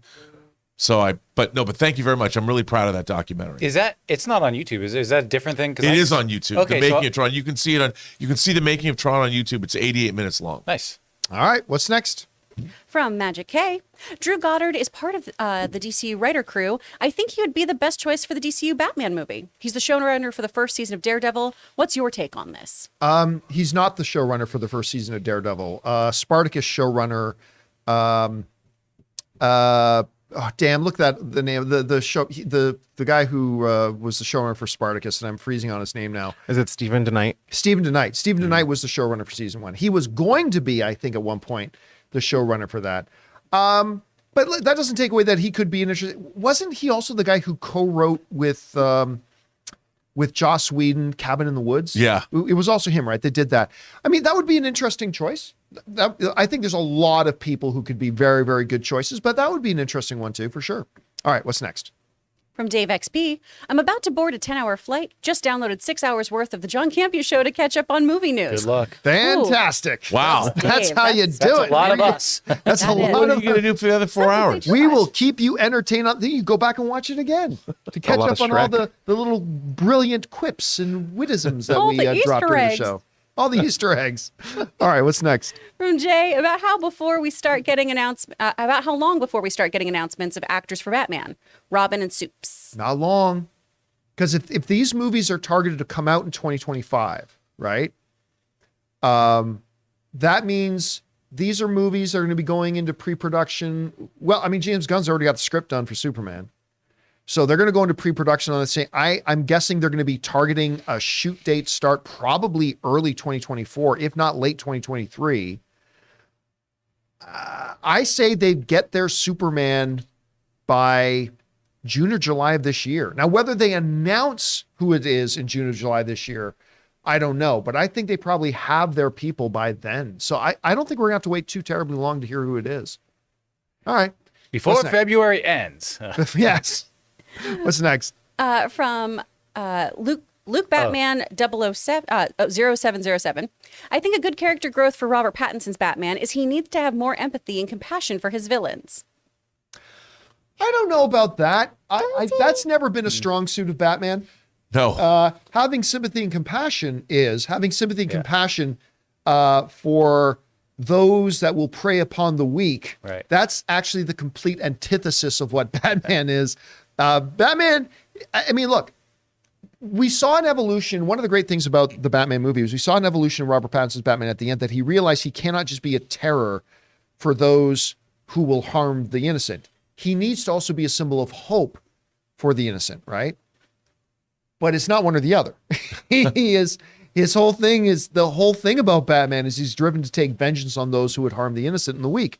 So I don't think you're going to ever see Batman have a lot of compassion for the criminals. He's not nice, man. He's Batman. He's not nice, man. He's Batman. All right, what's next? From Mike Dude, it'd be way, way down the line, but thoughts on a Marvel DC Cinematic Universe crossover in 15 to 30 years? Don't like it. Never I'll have be liked it. I think it would sold. be a big jarbled mess of a movie. You'd have so many cooks in the kitchen on that. Oh, yeah. And you'd have so many legal departments saying what can happen, what can't happen, who gets to say what, who gets to do this, and who gets to do that. And plus then it would have to be 4 or 5 characters. Otherwise, it's going to be this big jarbled mess. Everybody's going to be unhappy that their favorite character wasn't involved. I don't see any upside. I don't see any upside to it. That's just me. But listen, when you talk, outside of 5 years is an eternity in the world of movies. Yeah. Anything is possible 6, 7, 8, 9, Yeah. 10 years down the line, let alone 15 or 30. Anything is possible. The studios get desperate to try new things. Who knows? I just don't like the idea. All right, what's next? Yeah, and we had conversations at AMC where Sony and Fox characters are never going to cross into the MCU. It's never going to happen. So who knows? Well, and it didn't. They didn't didn't for a long until they time. got Yeah. acquired and were actually Or until- even Sony. Yeah, probably, right. but- So, I mean, it never did happen. And then the Sony thing happened, but that was a character who was already a Marvel character. Right. There was a lot of extenuating circumstances that, but again, outside of 5, 6, 7 years, literally anything is possible. Yeah. So we'll see. From Chillmonger, who sends in a $20 super chat. Thank you so much. John, I believe you're an unbiased Oscar voter, but there's no way campaigning doesn't sway at least some voters, which is why I'm against it altogether. Feels icky and compromising to the voting process. But here's the thing. Everybody I talk to would, I always put it to them. I'm like, hey, listen, would you have your vote swayed? And they say, well, I wouldn't have my vote swayed. But all these other people, based on what? Based on what? You got to remember, the people in the Academy are all film professionals. These are people who've all, and by the way, here's the great thing. This is one of the advantages that the Academy has over a lot of other bodies. The sheer volume of people involved. Unlike, say, the Golden Globes, which now has what, like 90-something voting members? The Academy of Motion Pictures, Arts, and Sciences has close to 10,000 voting members of actors, directors, writers, cinematographers, producers, publicity people, executives. These are all people in the film industry. And they have been around. They've been around the game. They've been all that kind of stuff. And there's 10,000. The reason that number is so important is because even if you find the odd, weak-minded plebe that says, well, that's a really good poster on Sunset, I guess I'll vote for that one. Even if you came across the odd couple of those, the sheer volume of voters in the Academy will overcome that discrepancy. So no, I get it. People like to make up fairy tales in their head and just believe it. But the reality is the most that campaigns do is to make sure that the voters are aware and try to be front and center in the face. Like, don't forget about us. Remember that we're here too. And that's an important part. I get it. And it's not like you're campaigning on issues. Yes, You know, exactly. you're campaigning on films and performances, and basically all you can really say is, you got to check this person out and check this movie out and watch this performance. I mean, maybe some people, if you go to a dinner, you could be swayed. Oh, I guess I'll vote for these people because, boy, I really love this filet mignon. I mean, if that's what the thing is. But I think for the most part, with Oscar voting, there's a lot of movies to see, and they just want to point you in the direction of, before you cast your vote, watch this. Like, I know. I have worked with a number of Academy members, and I know they're just going to vote for what they liked best. Right. That's what they're just going to vote for what they like best. And in the case of something like the purpose of a campaign is like what happened with Andrea. It's like, you want to make sure, don't forget our movie, put your movie in people's faces, all that kind of stuff. But at the end of the day, they're still going to vote for what they thought was best. And not only did To Leslie not have any money for an Oscar campaign, it didn't have any money for a release. Hence the Yeah, not a real $27,000. I mean, it was in theaters just to qualify for the Oscars, and that's all the money they had. Yeah. And again, I've heard the stories like, well, I heard the story once that in 2018, there was overheard at a party, an Academy voting member actually mentioned that they hadn't even seen one of the Best Picture nominee movies. Yeah, guess what? Those anomalies are going to happen, which again is why it is so key that there are 10,000 voting members to make sure that the odd scraps like that, those fleebs, that they get pushed aside, that their things get overwhelmed with what people actually thought. So yeah, I don't buy into that wild conspiracy theory at all. This discussion actually has swayed me though, because Rob, I really want them to campaign like they are talking about issues. I want ads now that are like, Kate Blanchett wants you to think that her performance in Tar is Oscar worthy. That's what all the people are saying. Don't be a sheeple. Brought to you by the people. But in He also 2003, she once said at a party that Yeah. she doesn't think acting is even cool. She said on record, women can't be conductors. You know, I would love like something like that. You know to what your happen. voice, I'm sure you're going to guess. You know what Did your you- voice just reminded me of? Bobby Newport. Exactly. That's exactly. I knew you were going for That that. was 100% what I wanted. That's from Parks and Rec. Did Bobby you see? Newport. I retweeted something, and maybe this person was doing it in jest, but somebody said that they thought that what's her first name? That Tar, the character, that she should be canceled. She's like J.K. Rowling because they were treating it like she was an actual real person, and this was a biopic. Well, and that's pretty much the point too. She's supposed to be a very unlikable, problematic human being, Right? And it was hence her being investigated. And I'm like, if you really believe that she's playing a real person, then give her the award now because my God, she did her job. how good Yeah. is that? And I was tweeting back to, yes, you're absolutely right about this. She's a terrible person. All right, what's next? Kate Blanchett is lovely Lydia, in I real think life. it's Lydia Tar. Yeah, in case some people take that out of context. Uncle Bobby B. You'll never see Leonardo DiCaprio in any of the Marvel movies because they're all over 25. Well done. I love this movie, by the way. Gatsby. The Great Gatsby. I love it. Yeah, it's. I mean, not my favorite Baz Luhrmann. Baz Luhrmann film, but I do love it. And the 3D, the home 3D is great. of course it is. Great. All right, what's next? From Jeffrey Niffen, Poker Face on Peacock. Great mix of Columbo, Rockford Files, and The Incredible Hulk. Totally. The funny, how to write a comment that probably 60% of the viewers have no idea what you're talking about. My dad used to love the Rockford Files. That was That's filmed mostly in Burbank. Was it? Yeah. One of the great theme songs, too. Yeah, James Garner. By the way, a buddy of mine, Tom Jr. Jackson, who moderates a lot of my own streams, sent me the box set of Columbo. It's got every episode of Columbo and all 25 TV movies in it. It's this huge box set. And I've been just randomly, when I have nothing, between whatever I'm doing, that show is great. By the way, if you don't know who Columbo is, it was played by, what was the actor? Peter Falk. I almost said Peter Sellers, but not Peter Sellers. Peter Falk, who is the grandfather who reads the bedtime story in The Princess Bride. That's correct. He's wonderful. That's another one my dad would always watch the reruns of. And so Yeah. he was the detective. He was Steve Jobs before Steve Jobs. He always go walk away. Oh, there's one more thing. I was going to say. And how many that was times always did the they- turning just one point of more the case, right? There's one more thing. The great thing about the entire Columbo series and all the TV movies is the whole thing is a prequel to Wim Wenders' Wings of Desire, which if you've never seen, you should watch it because it's one of my favorite movies ever. All right, what's next? From David Cabrera. As a trucker, Netflix might become a pain in the butt. I'm in a different IP every day. See, again, there are going to be extreme circumstances that the system that they're going to start off with doesn't quite cover. It's going to be a 0.5% of the situation. And again, as anything that launches, it's like a first gen piece of tech. There are going to be bugs and they're going to have to figure out a way to make that work. Maybe, listen, Windows has a way of not just identifying your password, but identifying the hardware in the machine you're using to make. Maybe Netflix gets to the point that it can recognize, oh, this is Bobby's laptop, regardless of if he's in Toledo or if he's in St. Louis. We can verify that this is Bobby's laptop and is Bobby watching it. They're going to have to come up with something like that, and it might take a little bit of time for them to iron out those wrinkles. It also knows what crimes you're going to commit before you commit. That's another good Steven Spielberg movie, It is. by the way. All right, guys, and that'll do it for today's installment of the John Campea Show. Thank you so much for being here and making this show part of your day. Big special thank you to all you guys who sent in those super chats.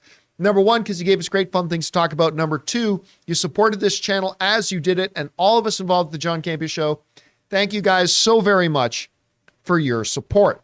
Also, going to let you guys know, for those of you who are channel members, a little bit later today at 3:30 p.m. at Los Angeles time, I am going to be having a channel members town hall. So if you guys are channel members, I'll put up something about that in the community tab. We hope to see you guys there and talk about it. Also, today at 2 p.m. for everybody, it's the latest issue of The Weekly Hero with Robert Meyer Burnett and Chris Carr. Woohoo!